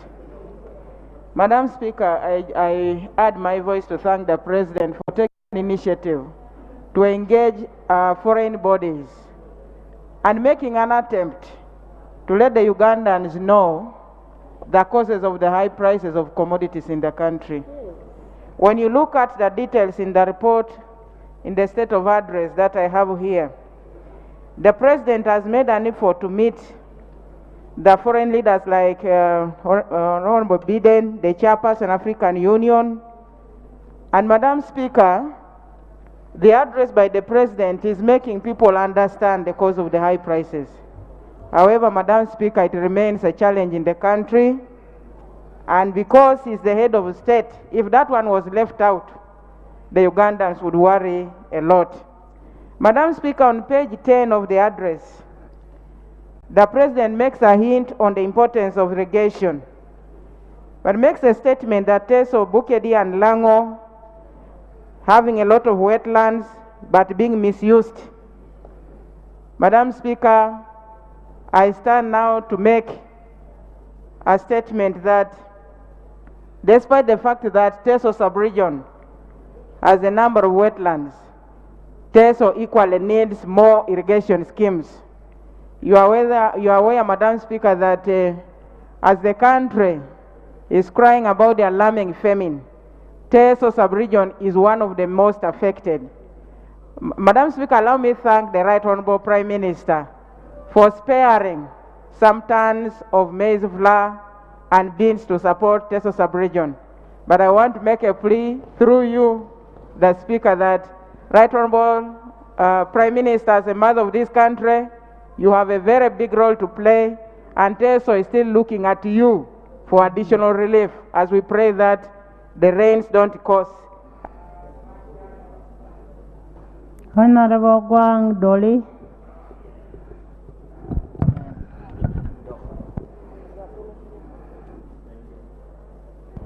Now, I want only those people who have never spoken. Only those who have never spoken. All of you have spoken. Except my neighbor. Generally.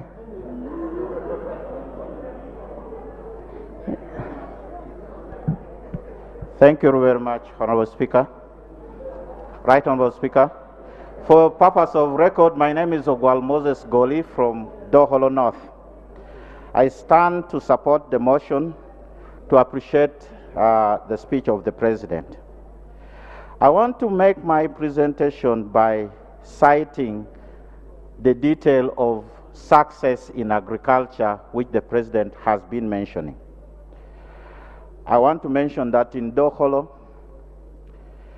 we managed to support farmers under this SCDP project, 5,017 farmers for in agriculture, particularly for cassava. Now, if you note in that area, issue of hunger, if you note the issue of hunger, at least cassava, we are being right, Honourable Speaker, on cassava production, we have managed to produce a lot of cassava which will be able to help in the hunger fight. What I noted in the process was the challenge of rain, as the President mentioned. 30% of the cassava we planted could not survive because of rain. So it emphasizes the issue the President mentioned, that we need to work on the issue of irrigation. On our side, we would think that apart from giving aid, as everybody is asking, for Doholo we are asking more of give us seedlings, particularly for beans, so that we can survive on our own, rather than dwelling so much on looking for aid. Lastly, right.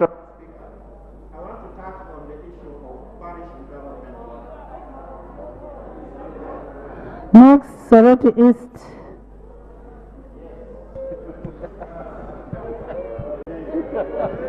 Yes, my neighbor. Thank you, Right Honorable Speaker and honorable colleagues.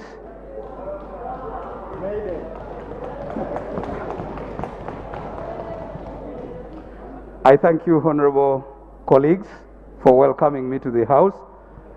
For the record, my name is Herbert Edmund Ariko from Soroti City East.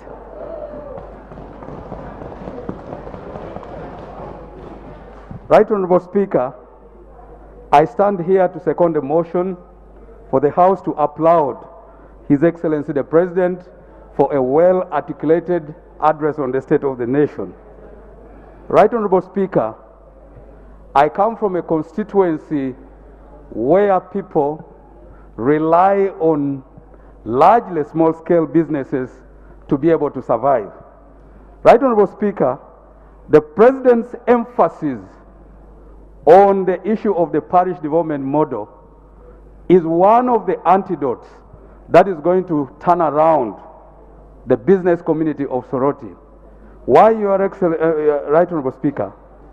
The people who engage in businesses have one fundamental problem. That is access to cheap credit. For us there, we look at the parish development model as one of the key elements that will ensure that the small-scale businesses in Soroti will access money that they can be able to support their small businesses. So for the aspect of the PDM, as Member of Parliament for Soroti, I would like to applaud His Excellency the President for that. Your Excellency, Right Honorable Speaker, I know that the Honorable Isaiah Sasaga is aware of the principle of this House. Of a maiden speech. Madam Speaker, the second issue that I wanted to comment on is on the issue of agriculture as a means of socioeconomic transformation. Madam Speaker, as people who dwell in urban areas, we want to urge government that a number of agribusiness interventions, such as fish farming, such as horticulture, amongst others, need to be supported so that even the people in urban areas such as Soroti, who do not have sufficient areas for large-scale agriculture, can be able to become economically engaged and therefore make some money for the livelihood of their families. Madam Speaker, I thank you. Thank you, thank you. Joan, on that side. Then your neighbor. Joan, Okia. Thank you, Right Honorable Speaker. I want to second the motion, appreciating the President for the State of the Nation address. Madam Speaker, a good leader is able to identify the problems that their people face and to provide solutions. And this State of the Nation address does just that. In the State of the Nation address, the President identifies 4 sectors for wealth creation and job creation. And I want to address myself to the sector of industry. The government has plans to set up several industries in Uganda, in the different regions of Uganda. And we want to thank Parliament for the appropriation of 6.5 billion, which has been given just to secure the land and to fence land for the industrial parks. But now we need to rely on the support of Parliament to actually provide money to build these parks. And so we want to appreciate the President for that innovation. The second thing I want to appreciate the President for in this address is actually going to the point of identifying strategies for wealth creation in commercial agriculture. Therefore, he gives several models. There's the 4-acre model for those who have 4 acres, and for those who have plantations, there's also a strategy which is well defined. So I take this opportunity to appreciate the President for his State of the Nation address, and I encourage other members to support and second this motion. Thank you. Thank you so much, Madam Speaker. I'm called Musana Eric and a Member of Parliament of Buyaga East constituency. I want to support this motion, and more specifically, I want to interest myself on the issue of value addition, which the President ably raised out and excited many of us. Madam Speaker, the issue of value addition largely affects everyone. We are talking about job creation. We are talking about small scale industries or projects, people who are supposed to benefit from this. Madam Speaker, there is a very big issue we are facing in this country, which is the implementation. And the President has really articulated very well, outlined everything. What actually goes to us, and especially the executive, is implementation. We are talking about value addition to a number of crops, coffee, cassava, maize, and other grains. But we need real actions taken. And if actually we can move on, then this can be a better alternative. Madam Speaker, I also got a lot of excitement when the President talked about irrigation. Of recent, we have had a lot of sunshine, a lot of drought. The biggest issue here, the President talked about 150 solar-powered systems, irrigation systems. It is very good. Margaret. Thank you, Right Honorable Speaker. I want to take this opportunity to appreciate the President for his speech of the nation.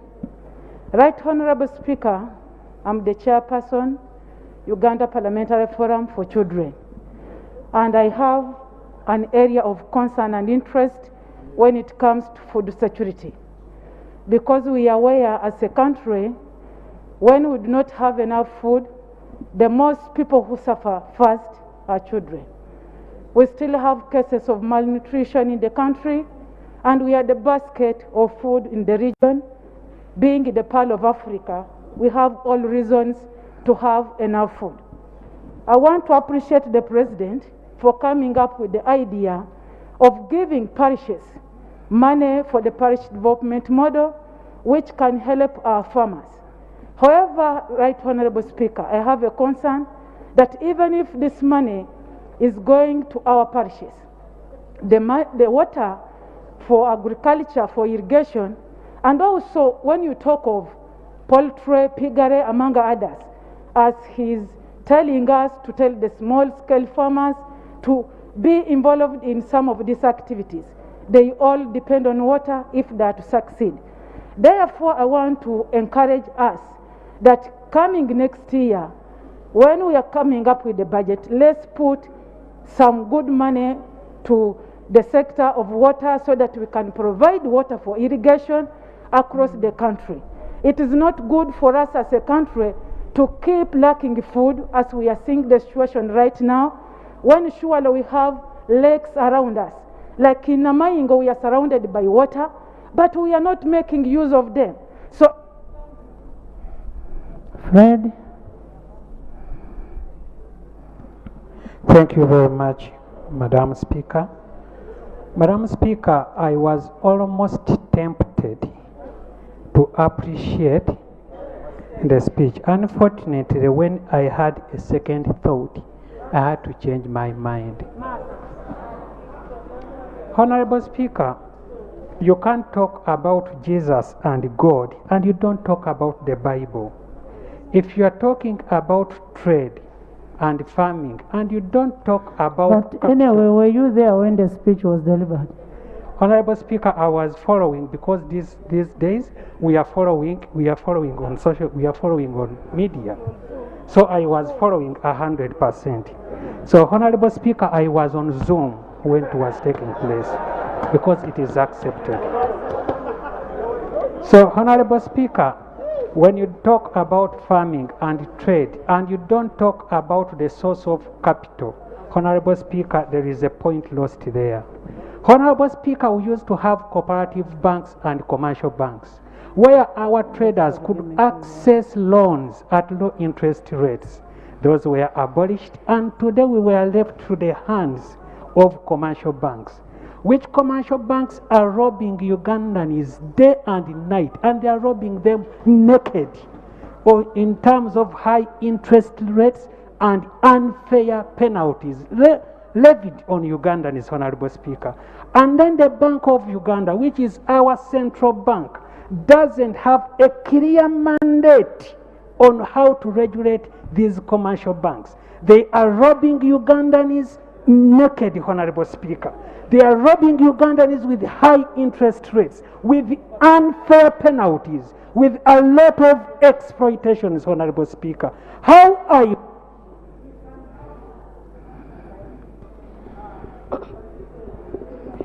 Aisha. Is that Aisha or Melissa? Melissa? Thank you, Right Honorable Speaker, for giving me this opportunity. I join my colleagues to thank His Excellency the President of Uganda for the good State of Nation address on 7th June 2022.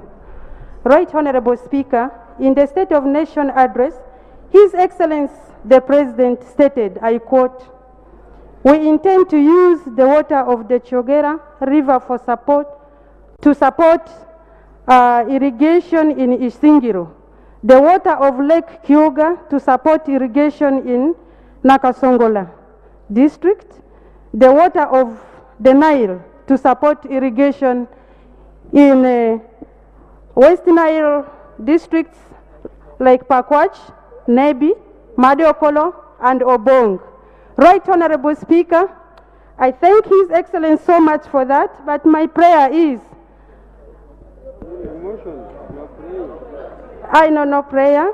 Right Honorable Speaker, it will be very prudent and important that if this irrigation scheme is extended to cut across all districts in West Nile, especially Yumbe district, to boost agriculture. Thank you. Honorable members, as you are aware, the Prime Minister is supposed to answer. It is Prime Minister's time at 4. This place, the leader of opposition gave a response. The leader of opposition gave a response. Honorable members, it is in the rules of procedure that at 4, the Prime Minister will always answer to questions. I now put a question that this House records appreciation for the clarity and precise State of a Nation address delivered by the President on 7th June. Those in favor say and contrary nay. The ayes have it. Honorable Segona, do you have something to say? You are not answering for Segona. Segona, come back and sit. Stop saying yes, yes, yes. You're causing a lot of problem by your noise. Honorable Segona. It is true I have something to say. Yes. Honorable Speaker and honorable colleagues, the Prime Minister and I, who are very good friends for a long time, I've had a discussion. Stop your clapping. I've had a discussion, understood each other, and understood why both of us addressed the way we are, and concluded that we are both very smart. And we had an opportunity to hug and handshake. Thank you. For the trauma and inconvenience. I'm sorry. Thank you.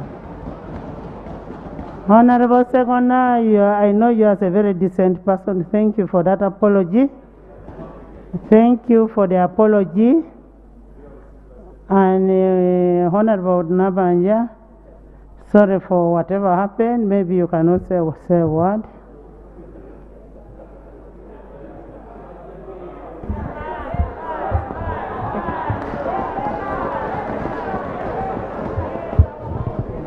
Right Honorable Speaker and colleagues, I have known my brother-in-law, Segona, since the 9th Parliament. We have been good friends since that time. And to me, when I'm dressed like this, I'm dressed like an African woman. So I took trouble to call my brother, and I told him, can't you see how I'm dressed? And he appreciated the style and fashion. So I want to thank you, Madam Speaker, and honorable colleagues, and life continues. An attack on a woman is an attack on your mother. An attack on a woman is an attack on the Speaker. The Honorable Speaker, an attack on a woman is an attack on his wife. And therefore, I want to appreciate him for what he has said, and therefore life continues. In a good faith.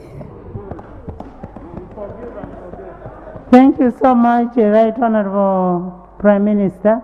Just a minute. I know it is your time, I appreciate.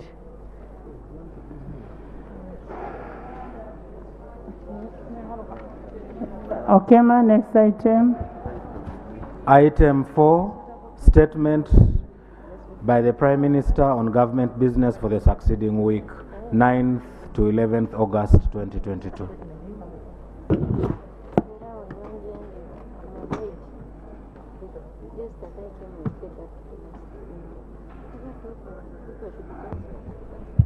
That Honorable Speaker and Honorable colleagues, here is a statement for the business of the proceeding week by the lead of government business.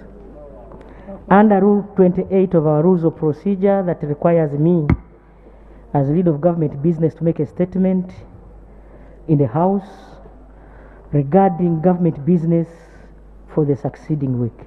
I'm therefore submitting the following business for next week. That is 9th to 11th August 2022. 1. The Companies Amendment Bill 2022. And 2. The Insolvency Amendment Bill 2022. That Honorable Speaker and colleagues, I beg to move. Thank you. Honorable Minister, can we also have the other bills that are in committees being brought to the House? Because we are running out of the time. Next item, Honorable Minister, just a minute. Laying of papers, Treasury Memorandum on the report of the Public Accounts Committee, Central Government, on the report of the Auditor General for the year ended 30th June 2020. Honorable members, Section 53 of the Public Finance Management Act requires that the Minister of Finance, Planning and Economic Development shall submit a Treasury Memorandum to the Parliament within 6 months from the date Parliament considers the report of Auditor General's report in accordance to Article 163, Clause 5 of the Constitution. The Treasury Memorandum shall indicate the measures taken by each vote to implement the recommendations of Parliament in respect to the report from Auditor General of the preceding financial year of the vote.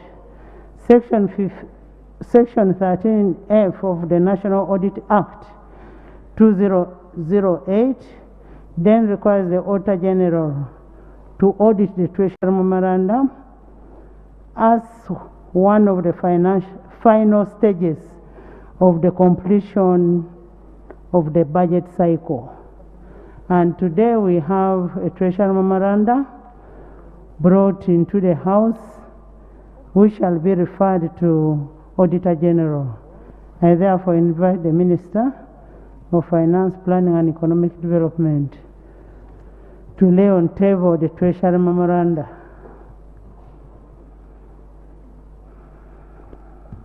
Thank you, Right Honorable Speaker.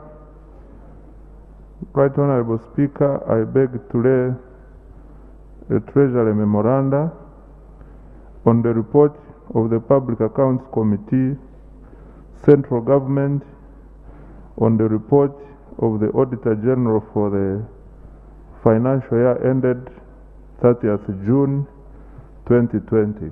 I beg to lay. Please lay.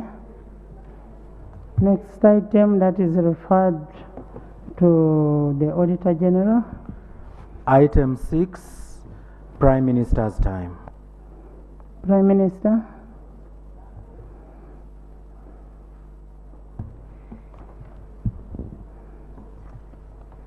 Right Honorable Speaker and colleagues, the Honorable Goretti Namuga, Member of Parliament, Mawogola South, she gave a narrative that over the last 2 months, prolonged drought has hit Mawogola County in Zimbabwe district, and that a total number of 5 villages are badly affected. These include Matete Town Council, Kasana Ward, Chikarakata, Bulama Yire, Nakatoke, and the Kabula Soke villages. Primary schools of Kasana Muslim Primary School, Kasana Haman Primary School, and Akaya Junior Academy are grossly affected. Extending safe water and piped water has been in the work plans and budgeted for by the National Water and Sewage Corporation for a couple of years. Her prayer was, can the Right Honourable Prime Minister cause immediate and urgent provision of water as a basic need of life to the people of Maugura, because school-going children are now being used to fetch water from longer distances, hence missing classes. Honourable Speaker and colleagues, my response is that the Ministry of Water and Environment, through National Water and Sewerage Corporation, in 2016 conceived the service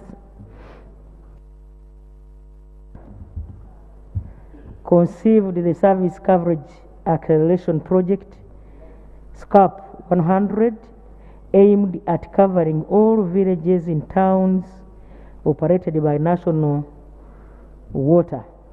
Under this project, pipe network was extended to Zimbabwe Town Council and the surrounding locations in the constituencies of Maugura North, Maugura South, and Maugura West. National water operations in Zimbabwe cover the towns of Zimbabwe, Ntusi, Nabirizi, Matete, Mitete, Chavi, Rutungo, Rugusuru, and Rwebitakuli.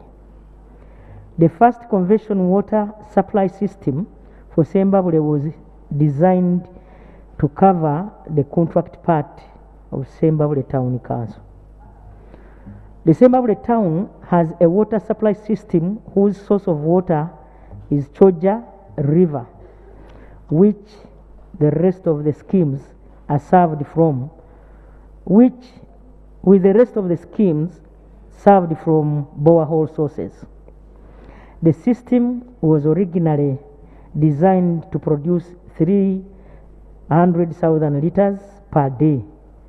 The rapid population growth has, however, resulted in increased demand for water in Zimbabwe town and the surrounding areas.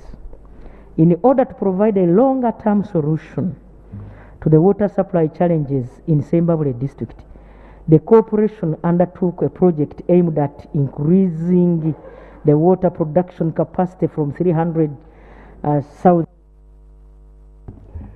per day to 3 million liters per day. Since the commissioning of the Zimbabwe project in September 2021, a number of villages that now have access to water are summarized below.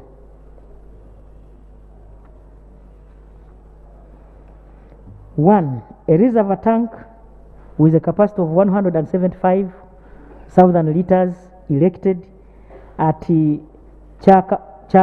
Chabakaga, Mitete sub-county, and a booster at Katimba village.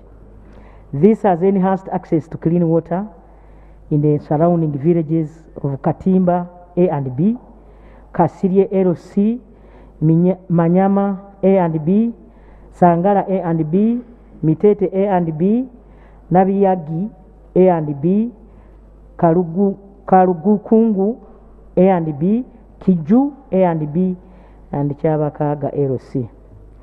Another reservoir tank with a capacity of 100,000 liters was erected at Rwebitakuli Town Center, serving the villages of Kigundu Zone, Rwebitakuli Town Center, Nazikiti Zone, Rwebitakuli Rural, Kalinzi Zone, Ntete Town Council, and Katogo and Daiga Town. A total of 78.6 kilometers of water distribution mains have been laid. That is 26.6 kilometers in Maugura South, 24 kilometers in Maugura West, and 28 kilometers in Maugura North. Assessment of requirements to extend water to the mentioned locations in Matete Town Council and Kasana wards Kikarakata, Bulamanyire, Nakatoke, and Kabulasoke villages was undertaken and duly provided for in the budget of the financial year 2022-2023. National Water Team has already met the local leadership to discuss the implementation framework and strategy. The mentioned schools of Kasana Muslim Primary School, Kasana Haman Primary School, and Akaya Junior Academy, among others, will benefit from the eminent interventions. The Ministry of Water and Environment has taken note of the affected areas and will address the water challenges as soon as that project starts. Right Honorable Speaker, number 2, the Honorable Sesaga, Member of Parliament, Budadili East. He says that Mount Elgon Reserve was re-gazetted to create Mount Elgon National Park, and boundaries affected by 1993 from the established forest reserve boundaries of 1962 and 1968 respectively. The families living in those affected areas of Zesu, Masaba, Bugitimwa, Legenya, Namaguru, and Bamasifwa were to be compensated, but to date they have never been compensated, and this has led to continuous conflicts between the communities in these areas and Uganda Wildlife Authority. Honorable Kora, I'm going to ask you to shift away from Olisid. The prayer. Oguzili. Let's give her some respect. Oh, the questions. Thank you so much, Right Honorable Speaker. Right Honorable Speaker, the question is where? When will these communities whose land was taken by government be compensated? And then B, why should the ministry not restrain Wildlife Authority from killing citizens along the affected areas in what they call encroachment on Uwa land, yet it is still under encumbrances? My response, Right Honorable Speaker and Honorable Members, is that government previously undertook extensive assessment of the encroachment extent and magnitude around Mount Elgon National Park. The Office of the Prime Minister is currently coordinating efforts to verify genuine claimants and conclusively address matters of encroachment and illegal settlement around the national parks. In the interim, though claims for land ownership in Bugisu within the Mount Elgon National Park are not genuine, with the exception of the Sezui, where 48 families have been documented and verified by government. Government has temporarily settled them at the Amananga in Ibuko and Kizito in Kwen, plus the Baneti area. The communities in Masaba and Bugitimwa and Legenya are encroachers in the national park. For the case of communities in Masitwa, court ruled in favor of the communities and they will be compensated. Therefore, once due process is concluded, government through my office will compensate the genuine claimants. Right Honorable Speaker, the claims of UWA officers killing people are unsubstantiated. Any cases of killing should be reported to police for further investigations. Right Honorable Speaker, the Honorable Kero Geoffrey Charles, Member of Parliament, Nuoya.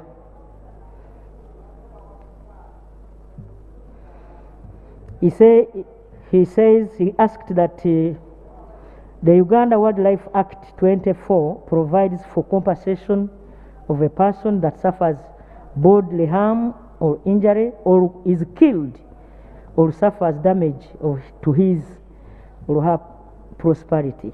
However, the Ministry of Tourism, Wildlife and Antiquities has never had a compensation policy nor guidelines to effect the law. Before the Committee of Tourism, Wildlife and Antiquities, the Ministry assured members on the committee that this statutory instrument would be put in place by February 2022. Consequently, the Ministry commissioners were tasked to have this done as a matter of urgency. His constituency is right now suffering a lot of destruction caused by almost daily incursions of elephants in the communities, leading to loss of crops. He asked me, can you update this August House on the progress made to finalize the statutory instrument to enable communities get protection for the attendant legal provisions? Right Honorable Speaker and colleagues, the Wildlife Act 2019, Note 24, as mentioned by the member, provides for compensation for loss of life, property, and injury caused by wildlife. Furthermore, Section 86(2)(k) provides for formulation of regulations to operationalize and guide effective implementation of the wildlife compensation scheme. Honorable Speaker, I'm glad to report that on 18th of May 2022, the Minister of Tourism, Wildlife and Antiquities signed the wildlife compensation regulations to operationalize the scheme. Honorable Kamusime Catherine, that is number 4, the Honorable Kamusime Caroline Ruchiga, he asked me, like, the labor export program seems not to be well coordinated, especially the issue of young girls that left families distressed and unaware of the fate of their children.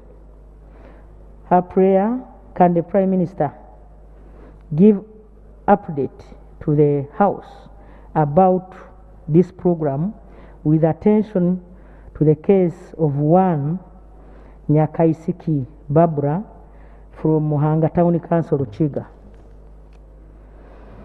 Honorable Speaker and Honorable Members, it is not true that the labor export is uncoordinated. There are systems for externalization of labor under the mandate of Ministry of Gender, Labor and Social Development. Similarly, there are mechanisms for follow-up of the migrant workers in distress through our missions in destination countries and the Ministry of Foreign Affairs. Honorable members, the Honorable member raised an issue of young girls. The Ministry of Gender, Labor and Social Development clears and any girls above 21 years of age to travel for, does not clear any girls above 21 years of age to travel abroad for work. Under our laws, anyone above 18 is an adult with the right of self-determination. There are some young mothers who end up as migrant workers, but the majority of these are single mothers who are seeing opportunities to be able to provide for their children. Honorable Speaker and colleagues, on the case of Nyakaisiki Barbara, who is reported to have been at a deportation center for 4 months.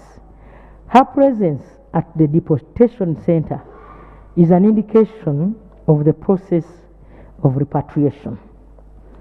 Migrant workers are held up at deportation centers due to lack of travel documents like exit visas and passports. Our missions always come in to the issue to issue emergency travel documents where necessary. This particular case is being handled and processing of repatriation documents is ongoing. Right Honorable Speaker, government has taken a number of measures to protect migrant workers through licensing and placement procedures. The measures taken include: 1. Revision of the law, the employment, that is recruitment of Uganda migrant workers, regulations 2022. Number 2, government has signed bilateral labor agreements with the Kingdom of Saudi Arabia. There was a meeting yesterday between the ministry and the representatives of the Kingdom of Saudi Arabia.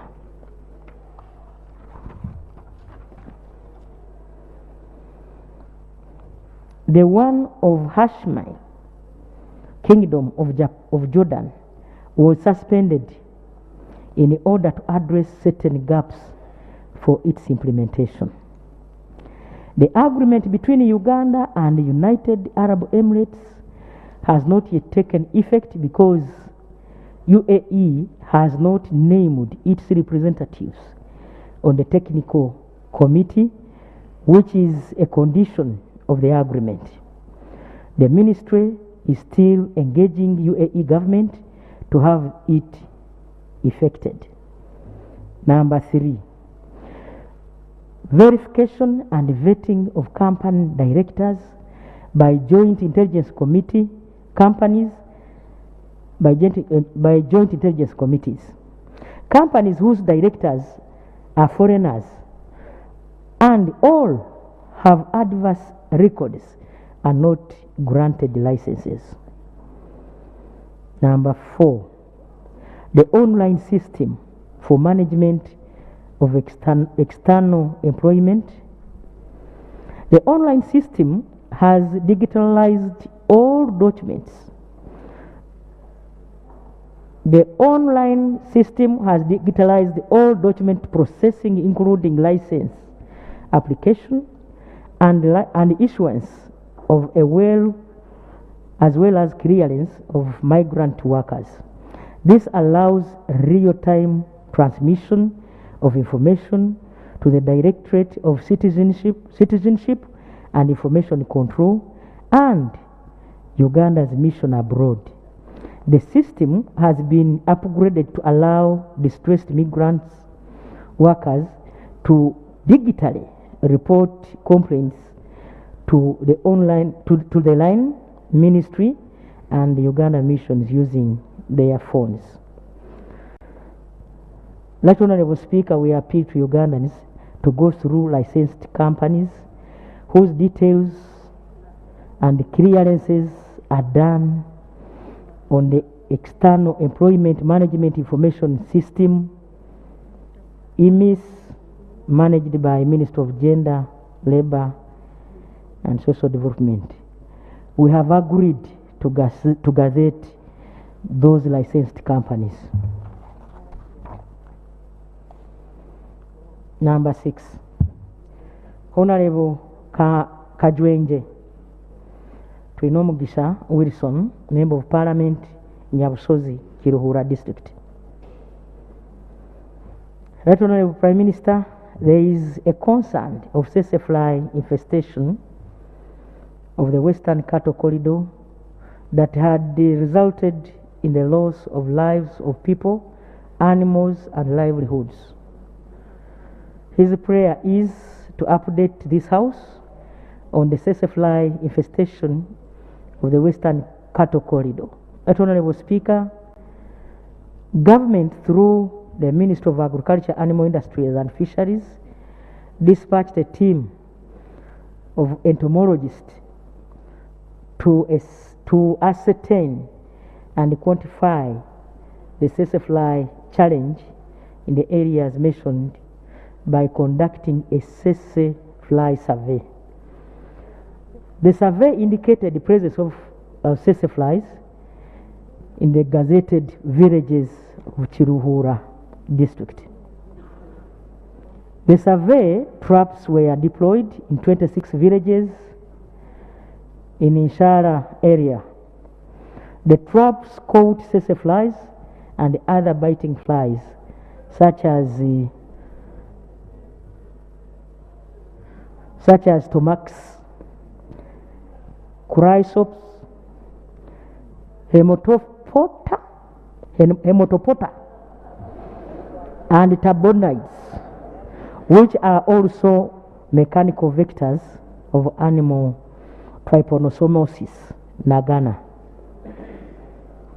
The survey showed that the tsetse fly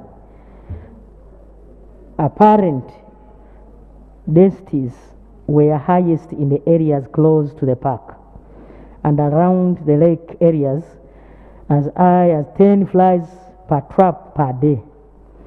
The tsetse fly densities reduced as one goes away from the park. Honorable Speaker and colleagues, integrated control interventions were applied, and in 2019, with the use of vector for live bell as a major tool to suppress the tsetse flies. Another tsetse fly survey was conducted in Kiruhura, and the apparent tsetse fly density has significantly reduced. Honorable Speaker and colleagues, government provided and will continue to provide products like vector acaricides that are effective in killing the tsetse flies, vector leading to the suppression of tsetse flies, and trypanosomiasis nagana outbreaks. Honorable Wanda Richard, Member of Parliament, Bunkoho Central, on the rampant road carnage along the Bugisu Umageni section of the Tororo-Mbare Road, and the urgent need for the Ministry of Works and Transport to install the requisite road furniture to stem road accidents. Honorable Speaker, his prayer that the government should respond and urgently install requisite road furniture to stem road accidents on this section of the road. My response, that after reported accidents on that section of the road, the Minister of State for Works and Transport, the Honorable Fred Byamukama, conducted a fact-finding field visit to that section of the road together with local leaders. The Honorable Minister was accompanied by a team of engineers and officers from Ministry of Works, UNRA, Mbale District Local Government, the RDC, LOC5 Chairman, COWS, area MPs, and the DPCs and OC Traffic of Mbale. The following recommendations were made, and some have since been effected. One was to install an adequate road signage, and two, to align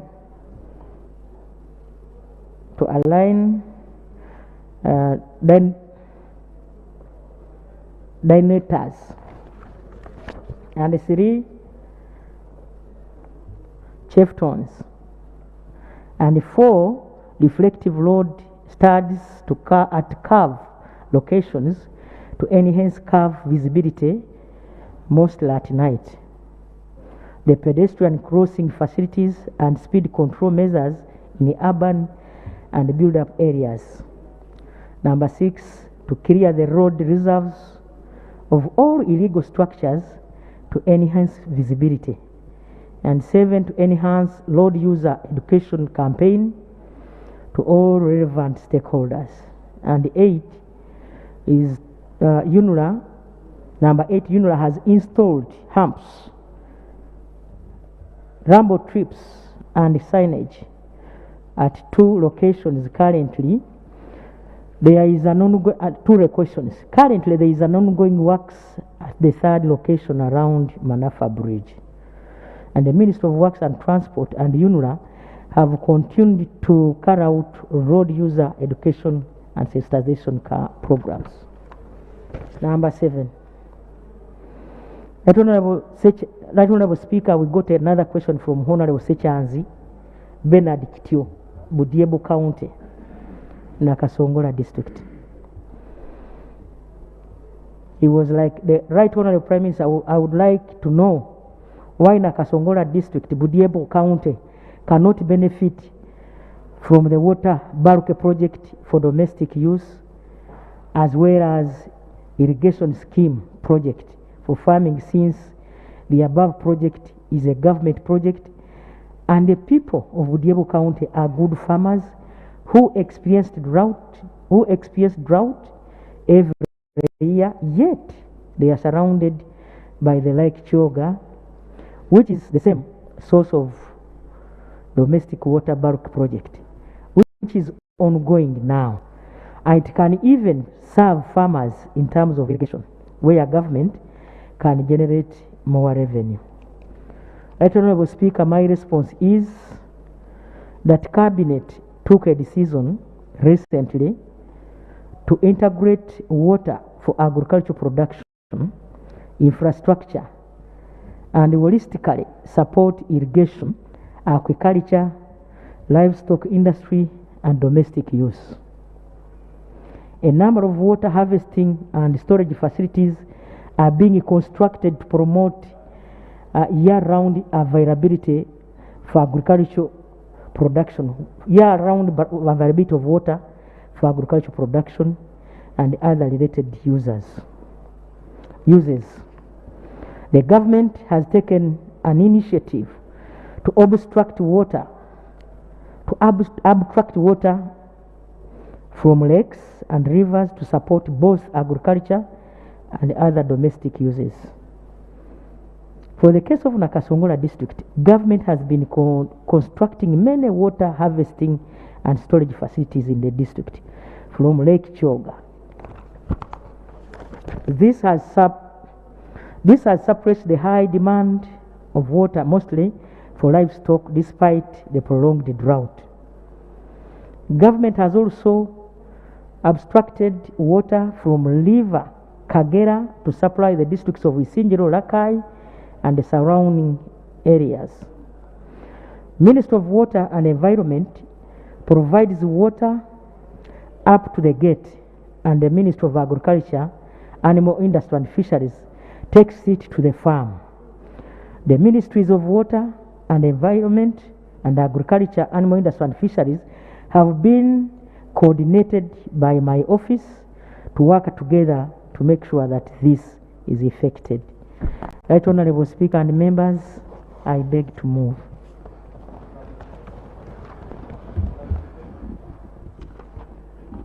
Thank you so much, Honorable Right Honorable Prime Minister. The questions have been answered. We'll now allow few supplementaries to the time of your closure. Dr. Bed. Thank you, Right Honorable Speaker. Right Honorable Speaker, on the 28th of April 2020, the Parliament of Uganda approved 15 cities, including Masaka, Mbalala, Leland, among others. Since that time, these cities have never received guidelines on sharing properties. The mother districts have insisted that they own the properties within the city boundaries, and they continue to occupy them. This has heavily affected service delivery within these cities. I'm aware, Right Honorable Speaker, that the Attorney General guided on this matter, but we are failing to get the final guidance from the Minister of Local Government. I want to ask, through you, Right Honorable Speaker, that the Prime Minister prevails and ensures that we get these guidelines as fast as possible. And lastly, when are the 5 remaining cities going to be operationalized? Because they were approved by Parliament on the recommendation of the Cabinet. When are they going to be operationalized? I thank you, Right Honorable Speaker.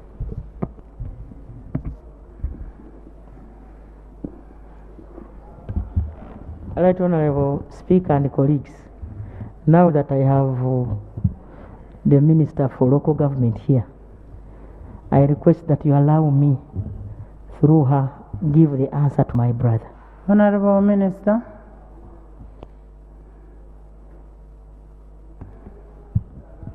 Thank you, Right Honorable Speaker. The guidelines for sharing are being worked on, but some districts, together with the cities, have come to an agreement through the guidance of the ministries we've met, and they have amicably shared. But those with complications, we are still working out the guidelines helped by the Office of the Attorney General. And on the operationalization of the 5 remaining cities, Cabinet passed and Parliament approved that no more creation of new constituencies, but those that were passed will be operationalized after the next national elections, that is 2026. So that is the status at the moment. With the structures, last week a question came, the structures are being operationalized. Today, they are completing the validation exercise to appoint the staffs of the 10 cities. Thank you, Right Honorable. Honorable Minister, I'm not sure that the first question was answered. The first question was talking about the assets and liabilities of the previous municipalities.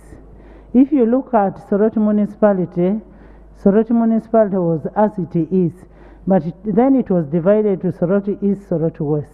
Now, the issue is on the assets. Where do the assets belong? Do they belong to the district? Do they belong to the west, to the east? That is what I think Dr. Bed was asking for. Okay, let me start with additional information on the same. Please sit. Right Honorable Speaker, and for the benefit of my colleague, the Minister, this issue of subdivision of local governments is even more problematic when it comes to money. In Public Accounts Committee, for example, we've been investigating some issues relating to remittance of taxes. And you find an entity that tells you we did not remit the taxes to the local governments because we were not sure where to send this money. You also find with the local governments, when a sub-county, for example, is subdivided and a town council is created, there is a property which remains in this geographical location, and the two entities are haggling over ownership. Of course, not forgetting that the residents of both entities contributed to the establishment. Now we end up creating a local government that basically houses itself under a tree. And the ministry or the government has not come out with a clear policy on the sharing arrangement, both for property and money. At some point, we almost wound up Masaka district local government. And the reason was over pension. Because payment of pension had been decentralized, the persons who served under what was called Masaka district local government, as it was in the wider sense, the burden had been left to Masaka District Local Government. Yet, at the time of serving, some were serving in Sembabule, others Kalungu, etc. I think it's a matter of interest that the ministry in particular and government in general ought to take interest before we make all these subdivisions and to guide those local governments. Honorable Minister, you may not need to answer now. Go back and get all the information that is required, and then you come back and present it in the House. Because you may not have all the facts as of now. Giovannis?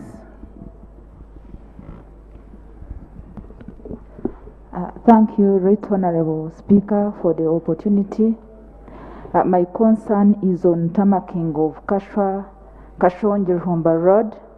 This road is considered under UNDP 3. This road serves the whole district, and actually it connects to about 3 districts of Mbarara, Ibanda. It goes through Kashonji constituency. It is a 33-kilometer road, Right Honorable Speaker, and it is our main road. It's the one that we use for our business. Right Honorable Speaker, we have continued to lose lives of people on that road, and actually now that it is going to start raining, it is a worry. Right Honorable Speaker, this road is no longer being maintained, thinking that it is considered under tamaking. It is my prayer to know the progress of Kashonji-Rumba Road, Right Honorable Speaker. Thank you so much. Thank you, Prime Minister.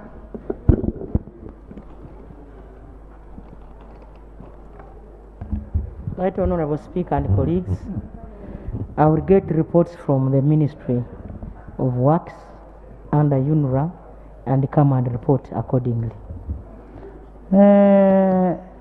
Margaret?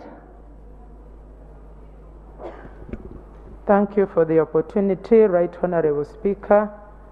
And I want to thank the Prime Minister for the responses she has given to the different questions that were put forward by honorable colleagues.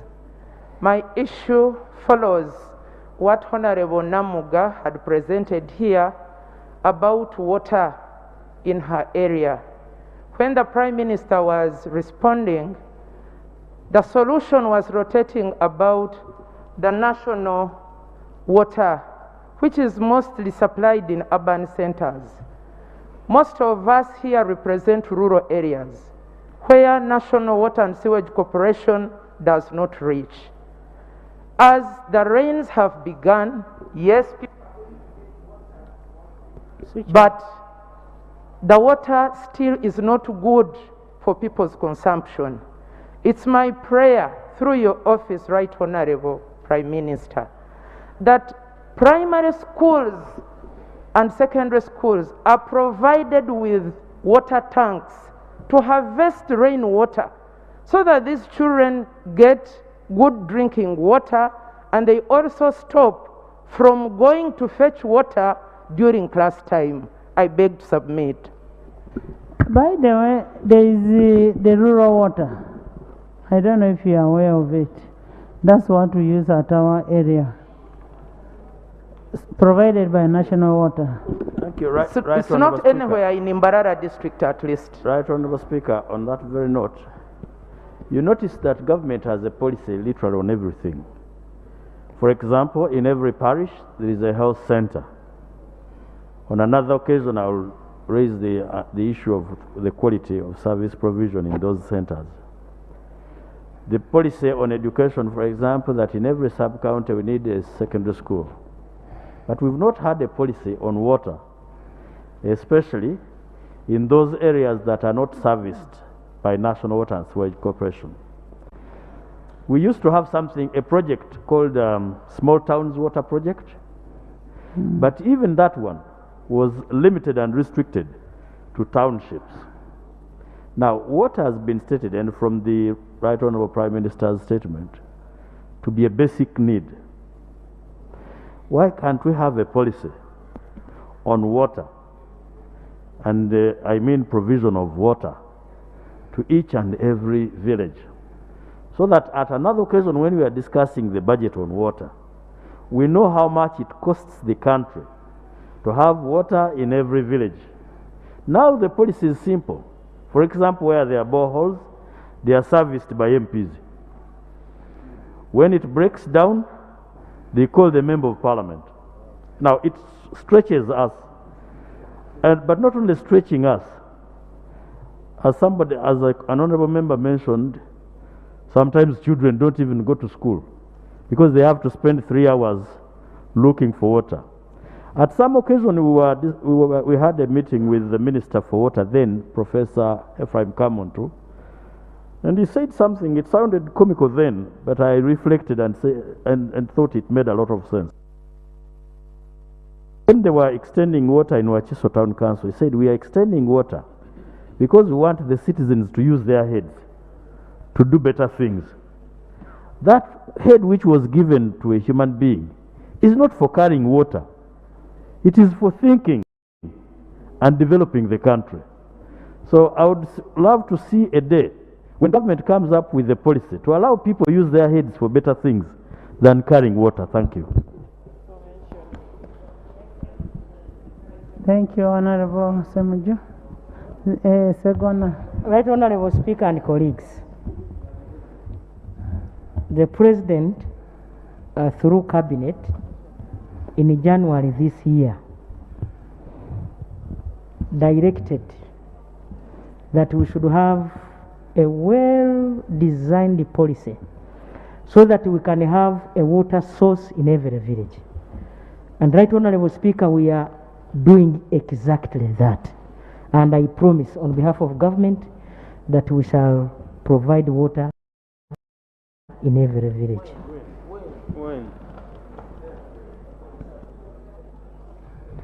Honorable members, I'm aware that policy is there. One of the beneficiaries of water in every village, maybe it is just a matter of rollover. When I talk about Bukedia, it has water in every village. There is gravity water, and then there is it rural water, something of the sort. That water is there, but what we need is to roll over the whole country. And how it came to my place, I don't even know. It didn't come because I'm in this position. No. Honorable Speaker, water is so basic a need that it ought not to be a one-off. You spot in Bukedia rural water in every village. In strategic planning, Right Honorable Speaker, if government is going to roll out a secondary school in every sub-county, the question is, what other contending environment and community issues can you address with that secondary school? Power, water. Yes. Okay. If you are going to have, like now you have a sub-county. If you are going to have a sub-county quota, and you have so many sub-county, what other community contending issues can you address with the building of a sub-county? So is every primary school. If you are going to build every primary school, you have so many buildings where in one rain season you are going to harvest so much water which we donate to Egypt for free. So the thinking around it, around government, should comprehensively be out of the box. For example, not just about seeking these boreholes. So our thinking is that you should go all the way. And this for me cuts across not just in water. I've seen a program on tourism. People speak about tourism and they speak about lions, wherever. The world has moved from going to see lions. The things that attract tourists are now different. So it's not about baboons. So what else do you build? People are going to Dubai. Are there baboons? Okay? People are going to these other countries. Government in this era of age to hype their thinking around solving community issues. And solutions are all over. We've gone to countries like Thailand. They've provided and addressed some of these issues in a comprehensive way. Maybe the cabinet and other members need to benchmark and know what else have countries gone around solving these issues. You don't need to reinvent the wheel. Sometimes you just need to walk around, copy, and apply. Thank you. If I could borrow a statement from the Prime Minister. The Minister of Water and Environment, through National Water and Sewage Corporation in 2016, conceived the Service Coverage Acceleration Project, that is CAF 100, aimed at covering all villages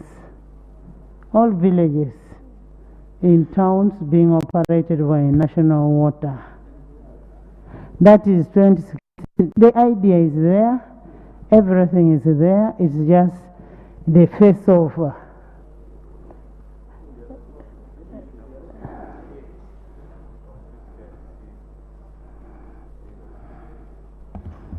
Right Honorable Speaker and colleagues, government is not only looking at water for consumption, we are also looking at water for production.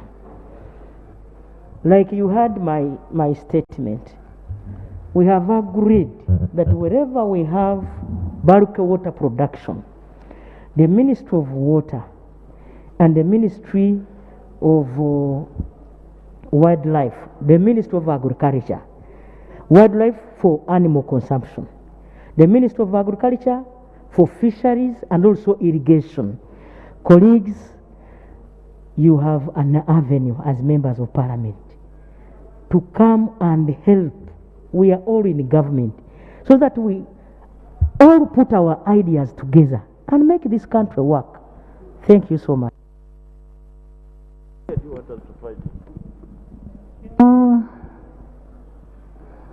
We have only 3 minutes. We have a report.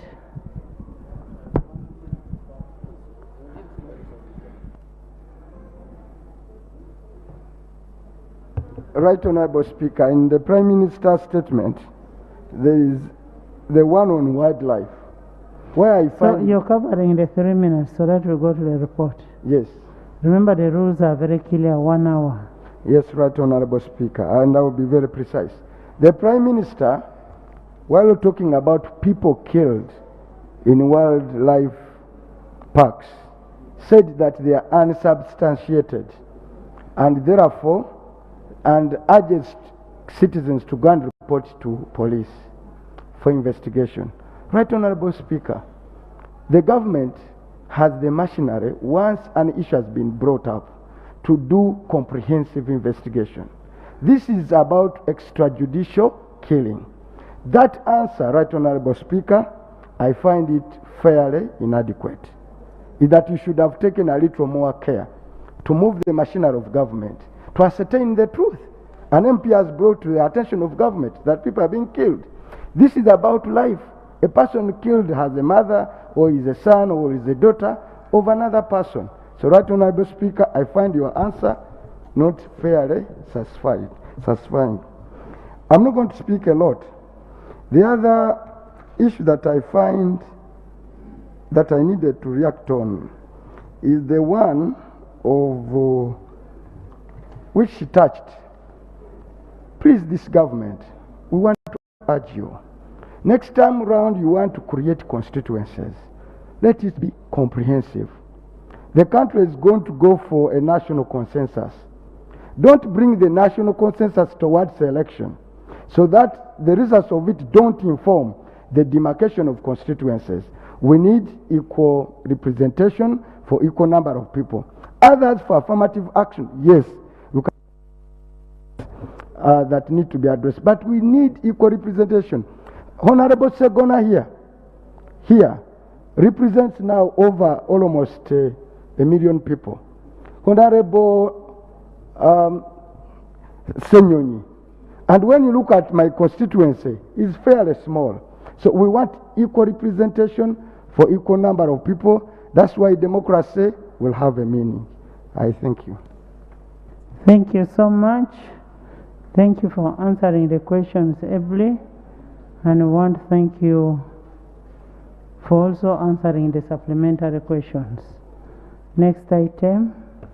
Item 7, motion for adoption of the report of the Public Accounts Committee, Commissions, Statutory Authorities and State Enterprises on the report of the Auditor General on the Uganda Land Commission for the financial year 2020-2021.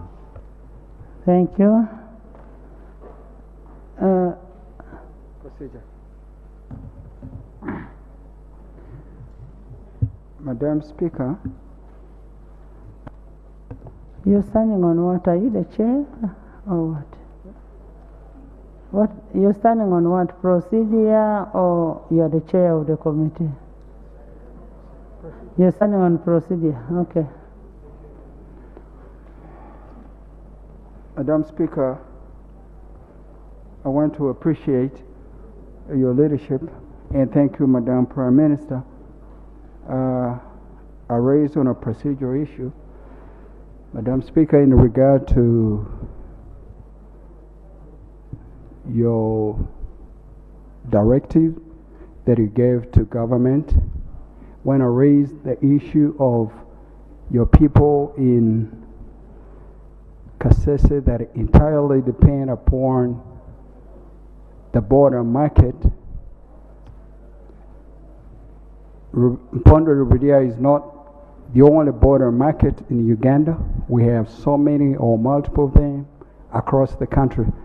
And Madam Speaker, I did raise here on the floor that Mpondo Rubidia border market remains the only border that is closed, and that is the only source of livelihood, especially that community. And Madam Speaker, I think it is inhumane and it borders on economic terrorism for us as government to close a source of livelihood without putting an alternative.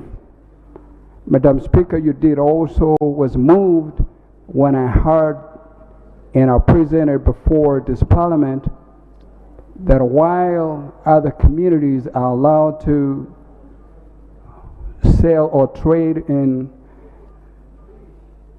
the same fish is impounded when it comes to Tsetse. Madam Speaker, now that we have the Prime Minister in the House, would it be procedural right for the Prime Minister to direct, like she has always done, the Minister for Trade, the Minister for Fisheries, and also the Minister for Defense to ensure that the border, which is the only source of livelihood, is opened just like government has done to the rest of the border posts, and also to ensure that the fish that is allowed to be sold in other markets and the rest of the country, the same is done to this community, because these people are really hurting. They're losing property as a result of sale of their houses and land, and also the kids are not going to school, Madam Speaker. Thank you very much. And much Thank you, Prime Minister. Caro, leave our Prime Minister. Prime Minister. Yes. Small help here. I'm just the acting law. I would strongly, going forward, urge my side, especially when you have a report to be presented from our side, for members of our side to restrain themselves, so that our side can make a good case for a report they have produced. And I will restrain especially the shadow cabinet to behave. That is leadership. Thank you. He was raising the issue of the markets being closed, the fish being impounded, so, and the border. So he wants you to direct the minister responsible.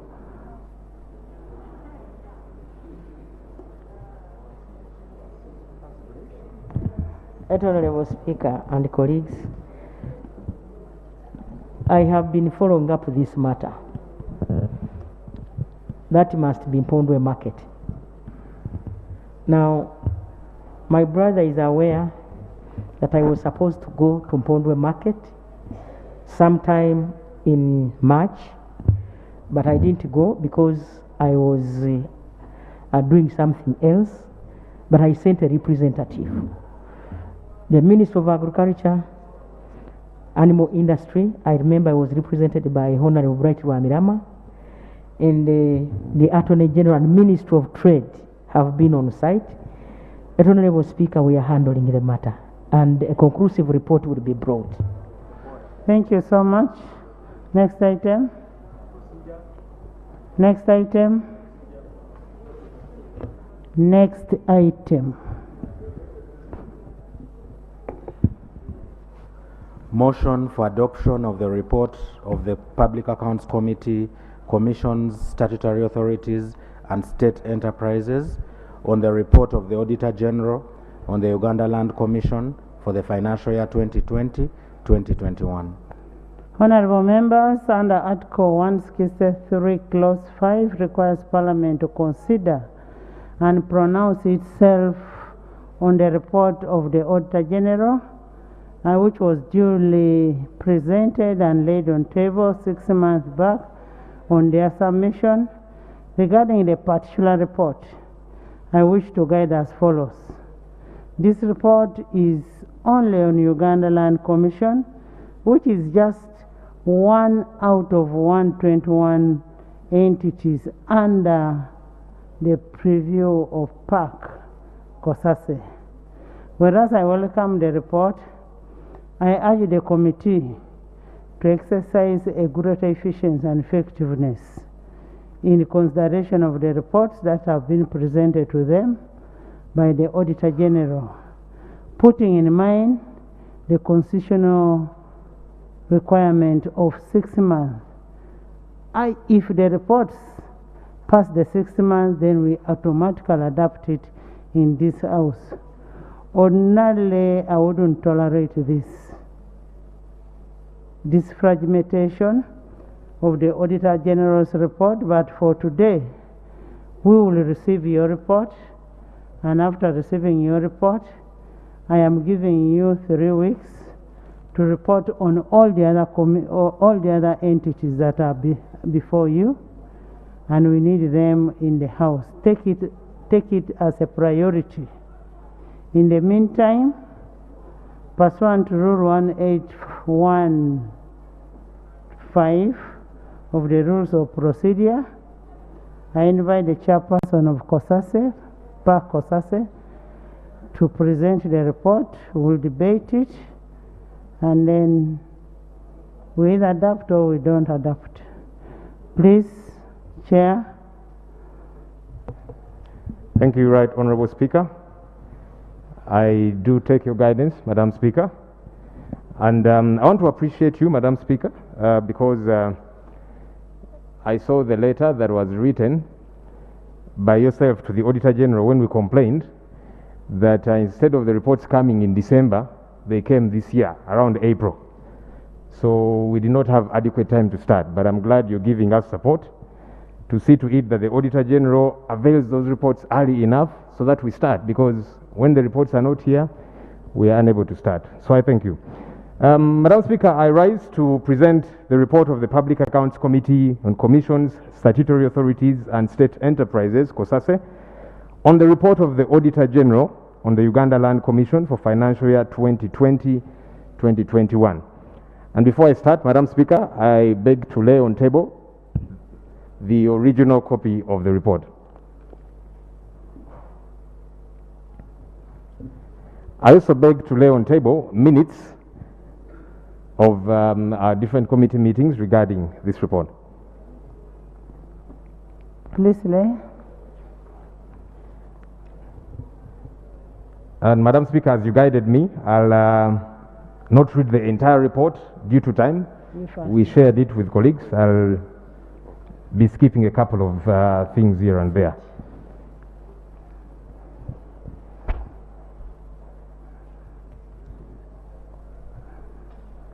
I want to begin with the methodology. The introduction is clear there.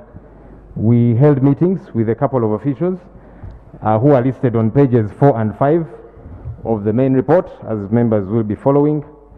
And then we had document review. We reviewed a couple of documents. We looked at the budget performance of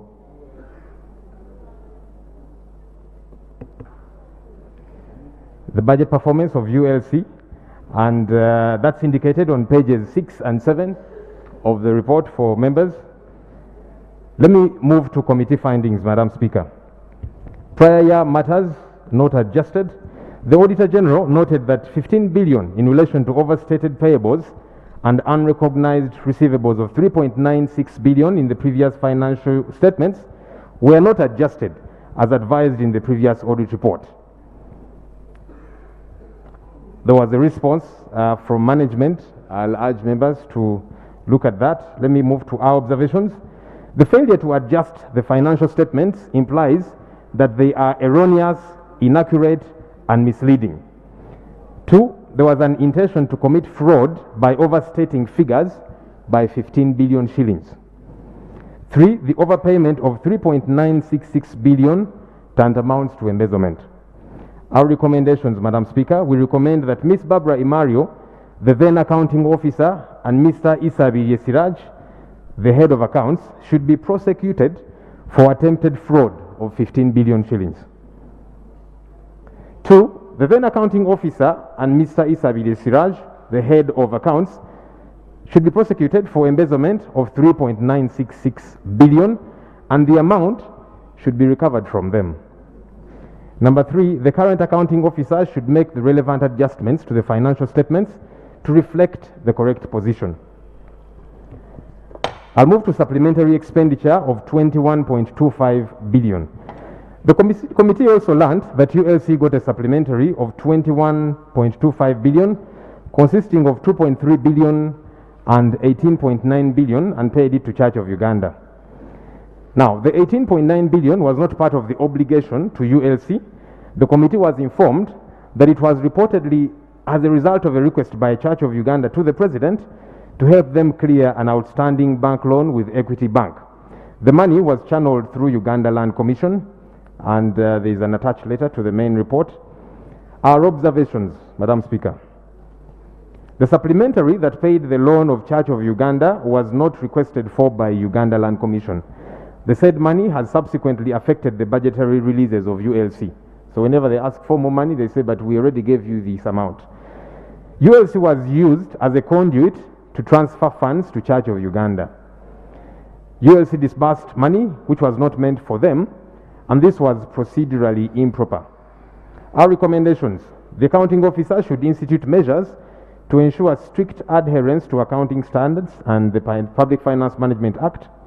And 2, whenever the President or government chooses to make a donation to anyone or any entity, it should be clear which vote it is to come from to avoid budgetary mixes. I'll move to the next issue, Madam Speaker, of unsupported payables of 169 billion shillings. According to note 24 of the Statement of Financial Position, management indicated payables worth 169 billion. However, these payables were not fully supported. The files presented were not complete as they lacked documents such as survey reports, offer, acceptance, submitted titles, among others. In addition, the amounts had not been certified by the internal auditor.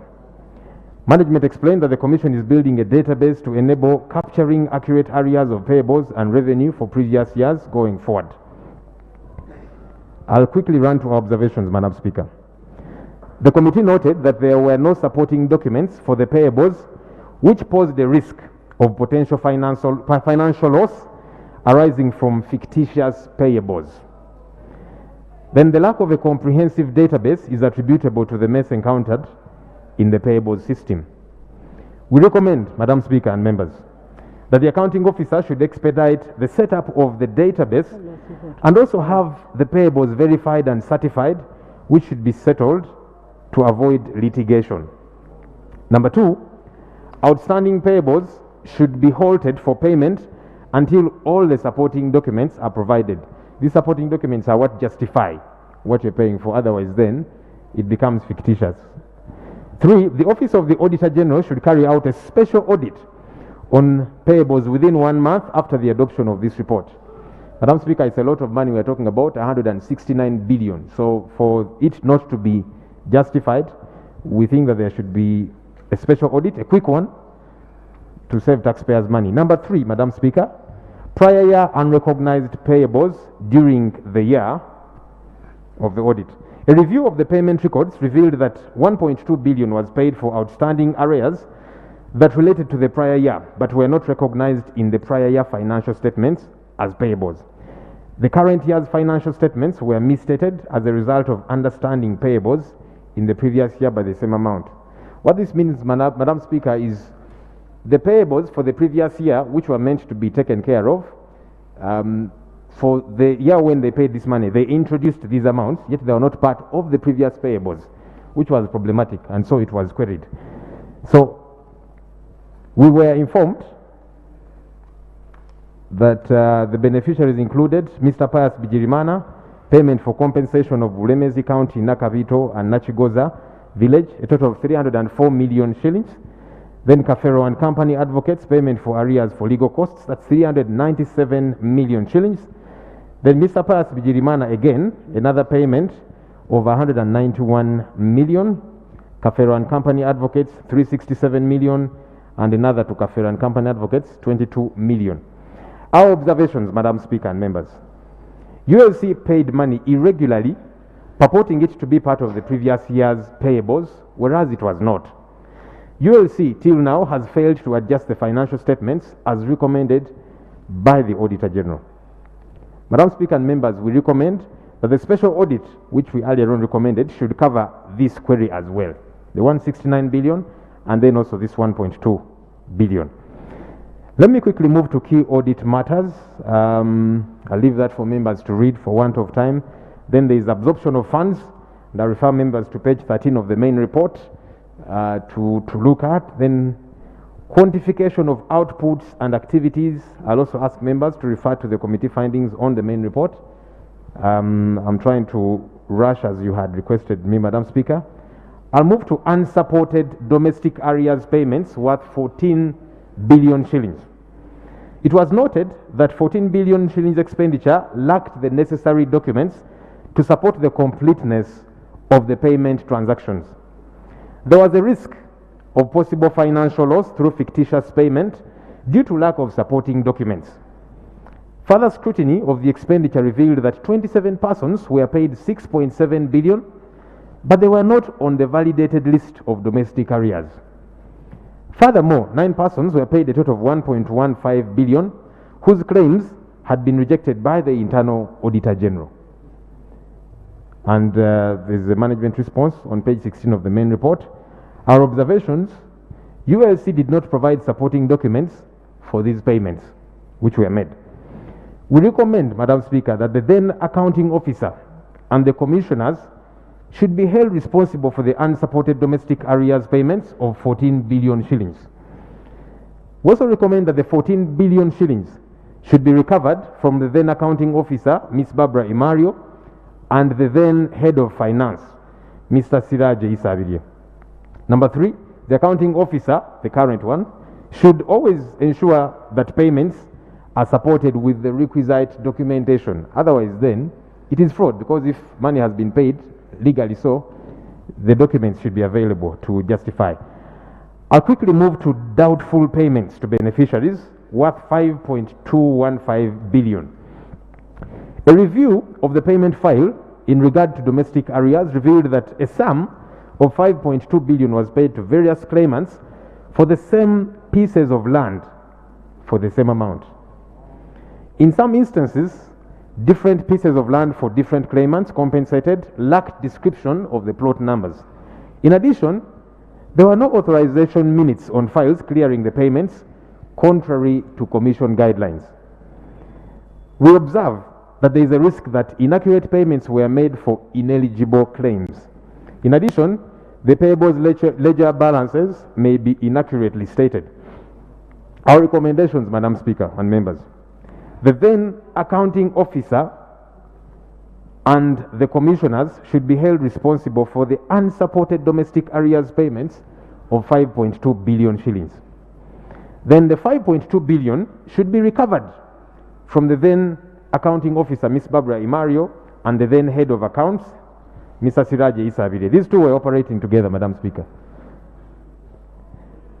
I'll move quickly to confirmation of payables, revenue, and non-produced asset account balances. I request members to refer to page 17 and 18 of the main report so that I can quickly run.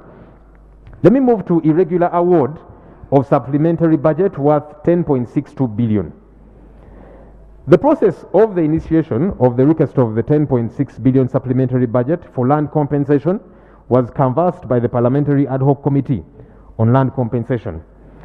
The Ad Hoc Committee noted that contrary to the provisions of Section 25 of the Public Finance Management Act, that the supplementary expenditure schedule under review was initiated by the Minister of Lands, Housing and Urban Development, that's the Honorable Betty Kamya at the time, with no input whatsoever of the spending entity, ULC. The accounting officer under the Public Finance Management Act is responsible for the initiation of the supplementary expenditure. Accordingly, the Finance Minister may, upon request by the accounting officer, approve a supplementary budget of up to 10% of the contingency fund. I want to quickly run to the submissions, Madam Speaker, that were made by the different people we interfaced regarding this amount. Beginning with Uganda Land Commission. Management admitted that although the 10.62 billion supplementary was received and spent by ULC, the Commission did not request for the said money.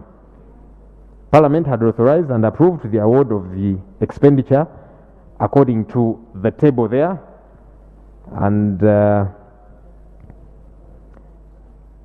allow me to quickly move to the second person we met, the Honorable Beatrice Biencha Nyakaisichi, the ULC chairperson, regarding this matter, the supplementary of 10.6 billion.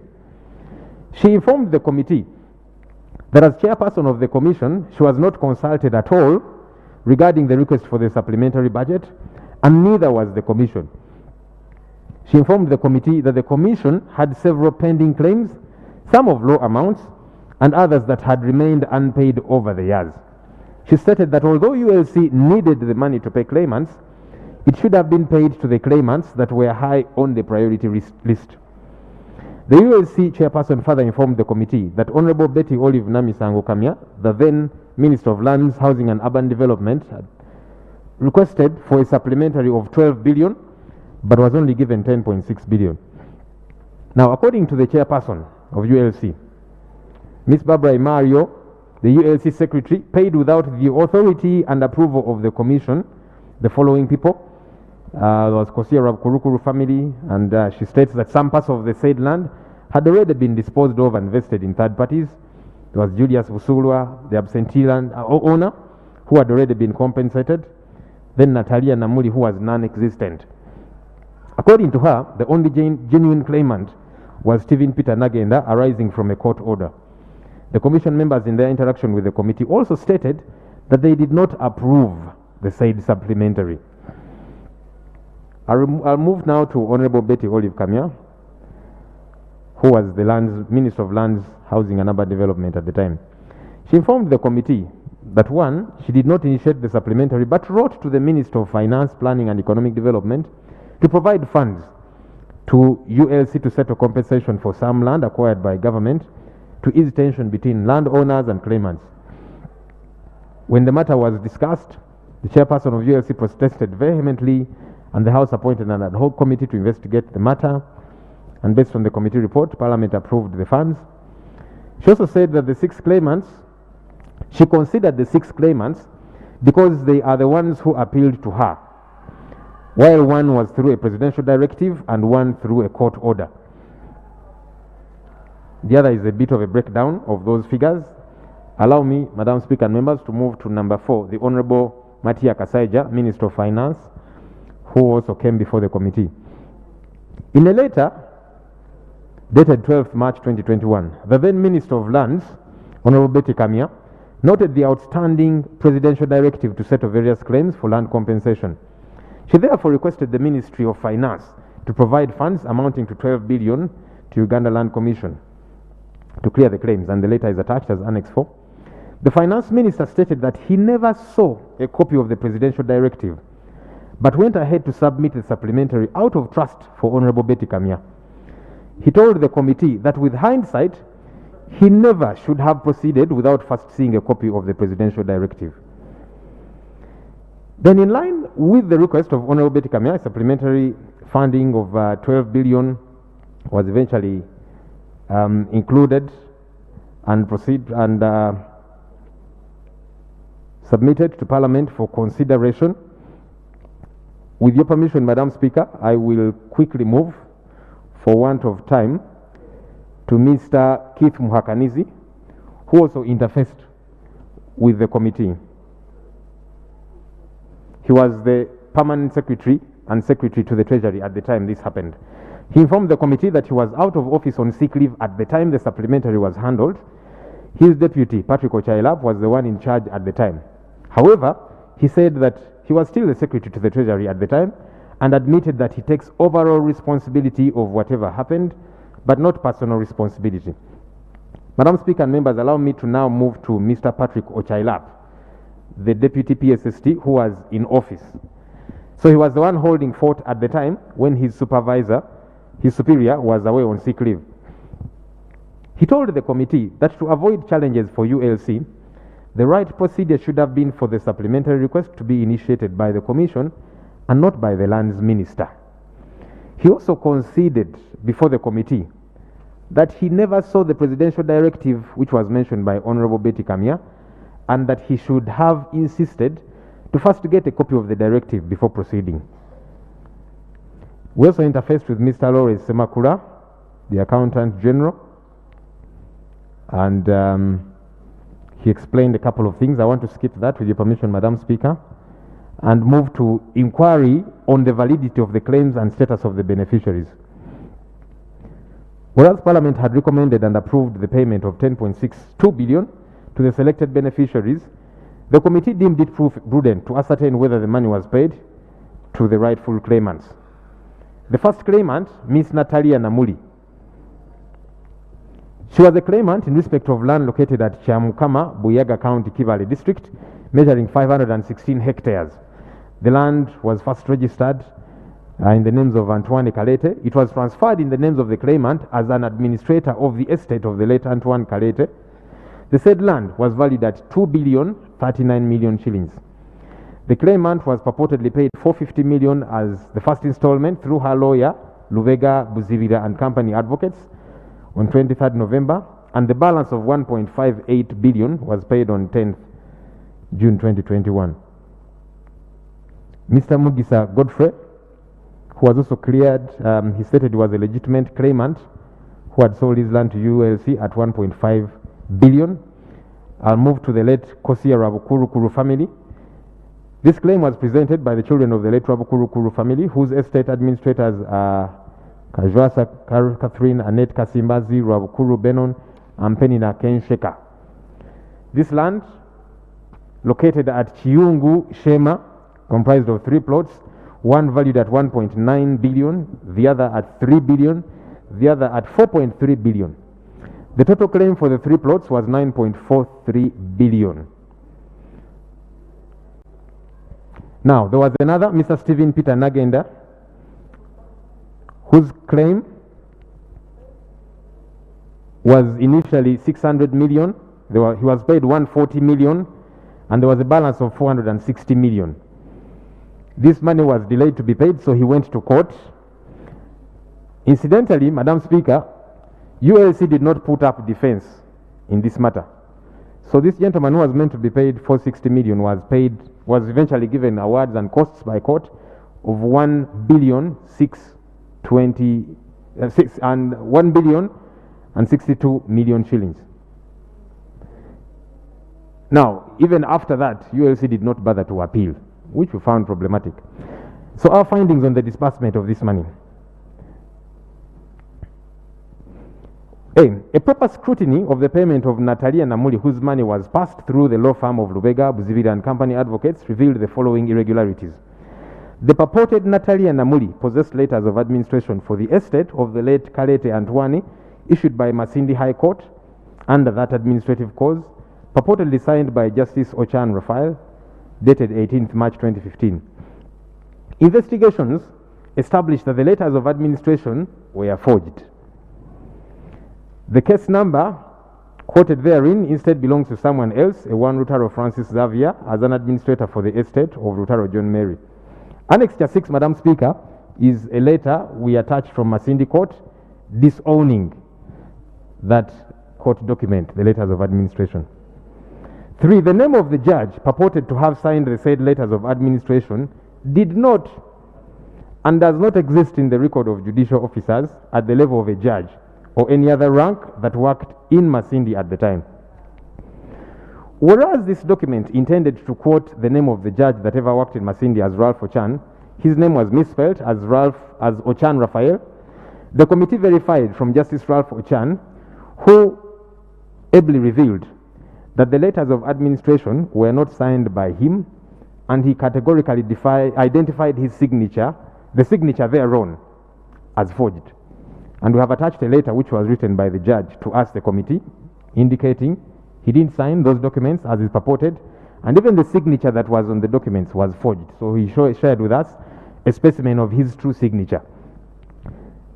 Justice Ralph Ochan further asserted that at the time of the purported signing of the letters of administration, 2015, he had retired from the judicial service in 2013 and was actively working as chairperson of the Public Service Commission, and therefore could not have signed such a document because he had retired already. He further stated, this was very interesting, Madam Speaker, that throughout his judicial career, he had never signed any letters of administration. It was further established that until June 2022, there had not been any persons claiming to be administrators of this estate. Further, that the forged letters of administration were used by Natalia Namuli to possess a special title, certificate of title, for that land. The application for special title was gazetted. These are details which I will not be able to run through. I'll read perhaps this part. The statement recorded from Dennis Kahabura, who was the registrar of Kibale, that he personally never met Natalia Namuli and therefore could not recognize the person who physically applied for the special certificate of title.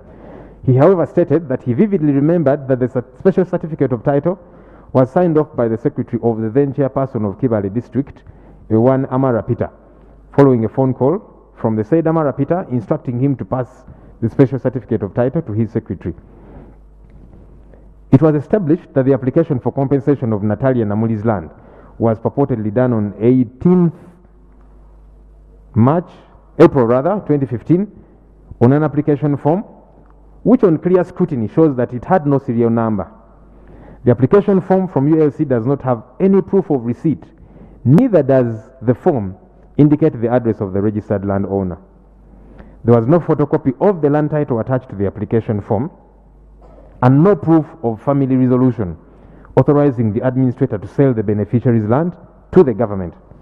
Further, that the claimant's application form did not have an introductory letter from the local council as required by the procedure which is well laid on the application form. Surprisingly, the claimant's application form that was found on her original compensation file has hitherto not been signed by the secretary to the commission, and thus rendering the subsequent payment irregular. Investigations established that owing to the application of Natalia Namuli, the commission paid 450 million earlier to an account of Lubega, Buzibira and company advocates. The investigations established that Lubega and Buzibira received this money owing to the fact that they had earlier got irrevocable powers of attorney from Natalia Namuli, the purported administrator of the estate of the late Antoine Kalete. The above powers entailed, among others, to sell, claim, receive the proceeds of the said land from ULC. In a statement recorded down on D, Natalia Namuli categorically stated that she was brought to the farm of Lubega and Buzibira and company advocates in Kampala by her son-in-law, Amara Peter, who was chairperson of Kibale, who took her to various offices, making her sign documents that she had no knowledge about. Her narrative was confirmed by Buzibira Richard, the lawyer, who stated that Natalia Namuli was brought to his office by Amara Peter and was made to sign the irrevocable powers of attorney as well as the purported agreement for sale of the compensation claim to one Warren Mwesigye.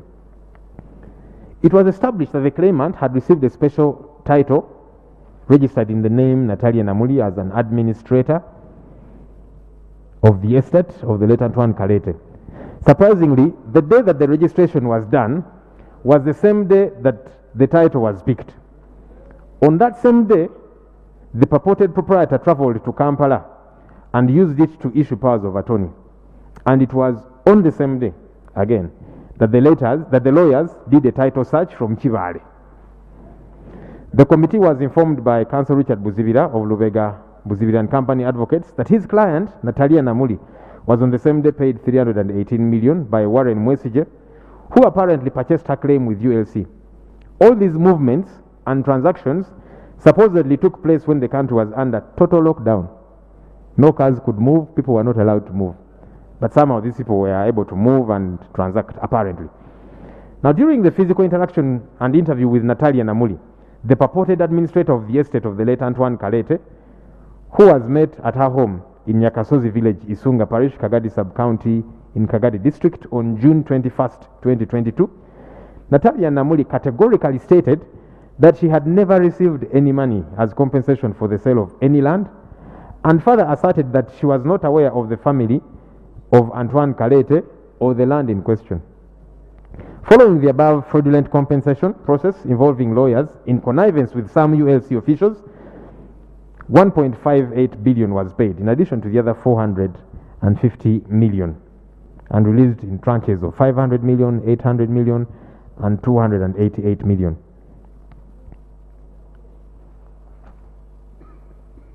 I want to quickly move to our observations, Madam Speaker and members. The committee observed as follows. We noted with concern that the supplementary expenditure process kicked off after a letter by the then Minister of Lands, the Honorable Betty Kamya, with no input whatsoever of the Commission or its accounting officer. 2. The chairperson wrote to the committee, wrote to Parliament and to the Minister of Finance contesting these payments because she stated that some of them were ghost claimants. The Commission did not follow up to ascertain that the money was paid to legitimate claimants. Number 4, the procedure to ensure due diligence and internal controls, including having a commission resolution prior to effecting payment, was ignored. 5, Ms. Barbara Imario, the then accounting officer, and Mr. Issa Abidie Siraji, the then head of accounts, violated payment procedures and deviated from the normal procedure to effect payment. 6, there is a governance problem in ULC, given that instructions are given at different levels without a proper chain of command. 7, there was no request by the accounting officer of ULC for the supplementary. Section 25(3) of the Public Finance Management Act provides that the finance minister may, upon request by the accounting officer, issue a supplementary.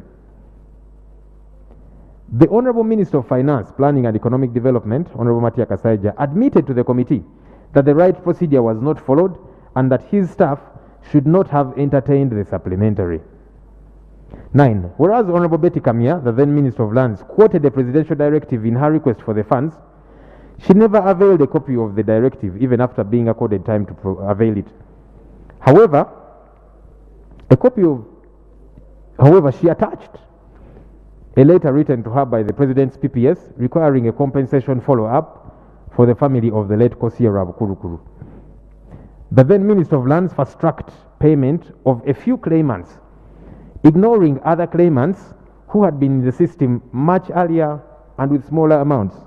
So these were more recent, billions of shillings, and yet there are other people that have been in the system for a long time, 50 million, 30 million, and these have been ignored.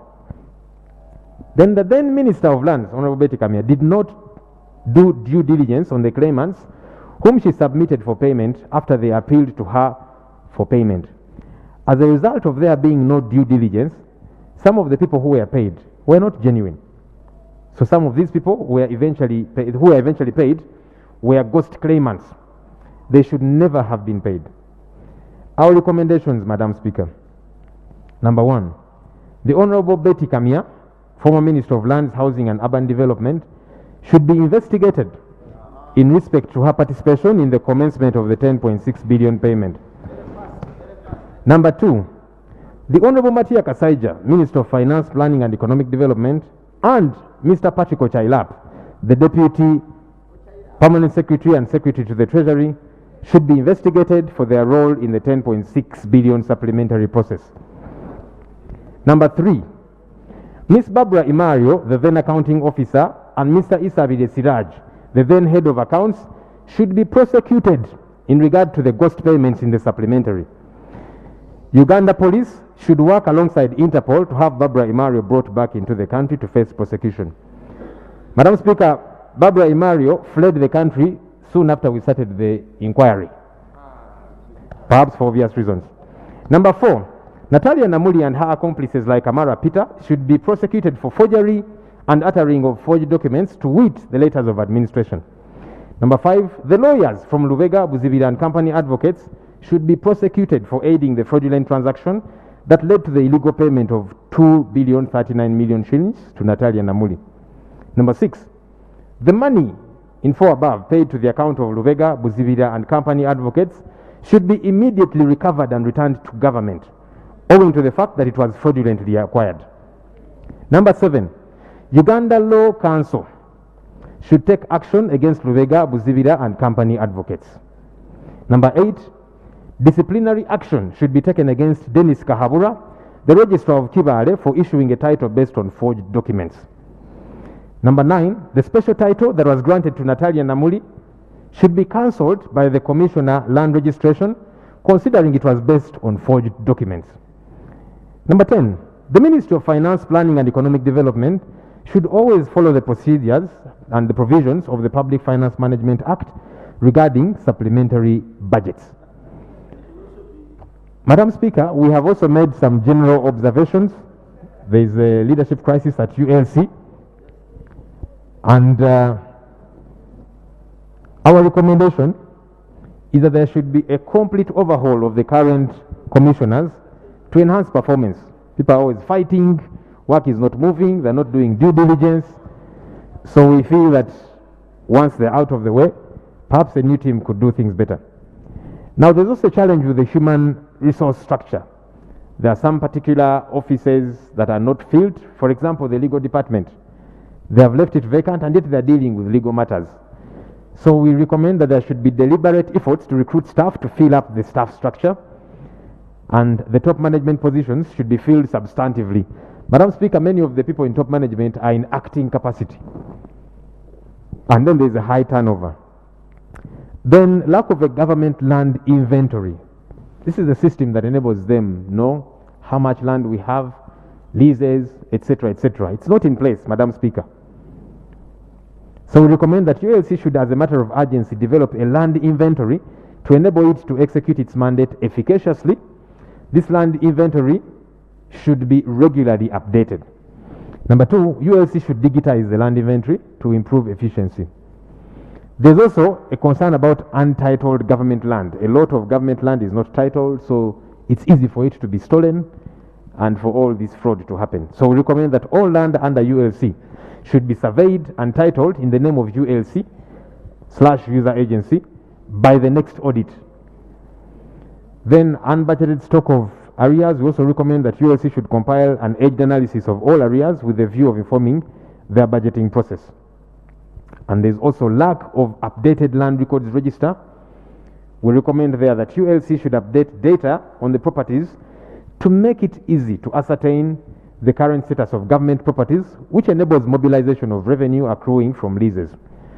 There's also delay to create the land fund, and we recommend that the accounts of the fund should be separated from the accounts of the Commission as per Regulation 6 of the Land Fund Regulations.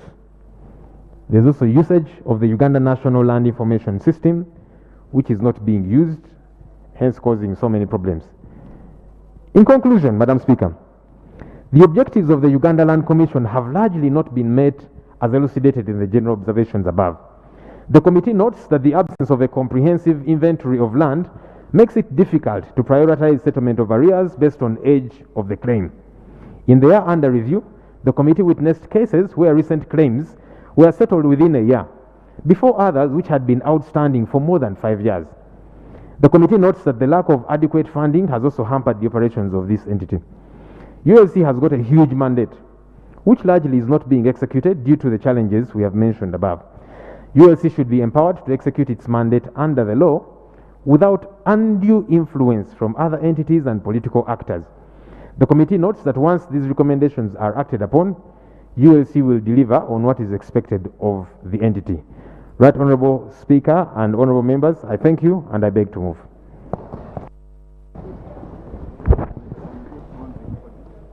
Thank you so much, Honourable Members. Thank you, Chair, for that very good report.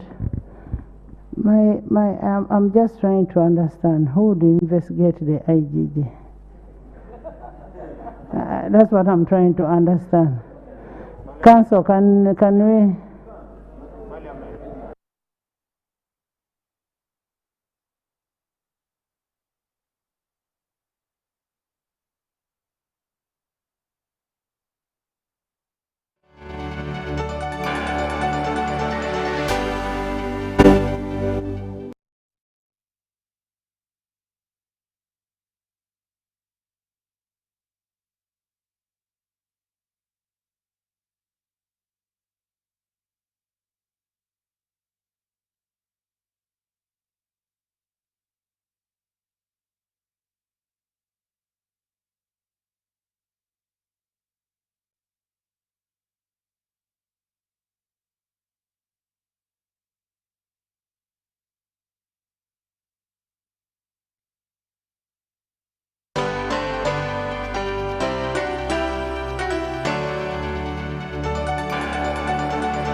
Pick of the day on UBC.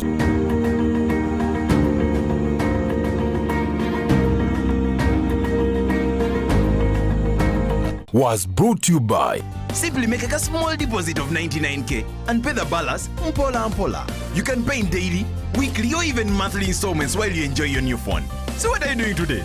Visit any MTN shop near you and get the MTN cupboard. That's super easy.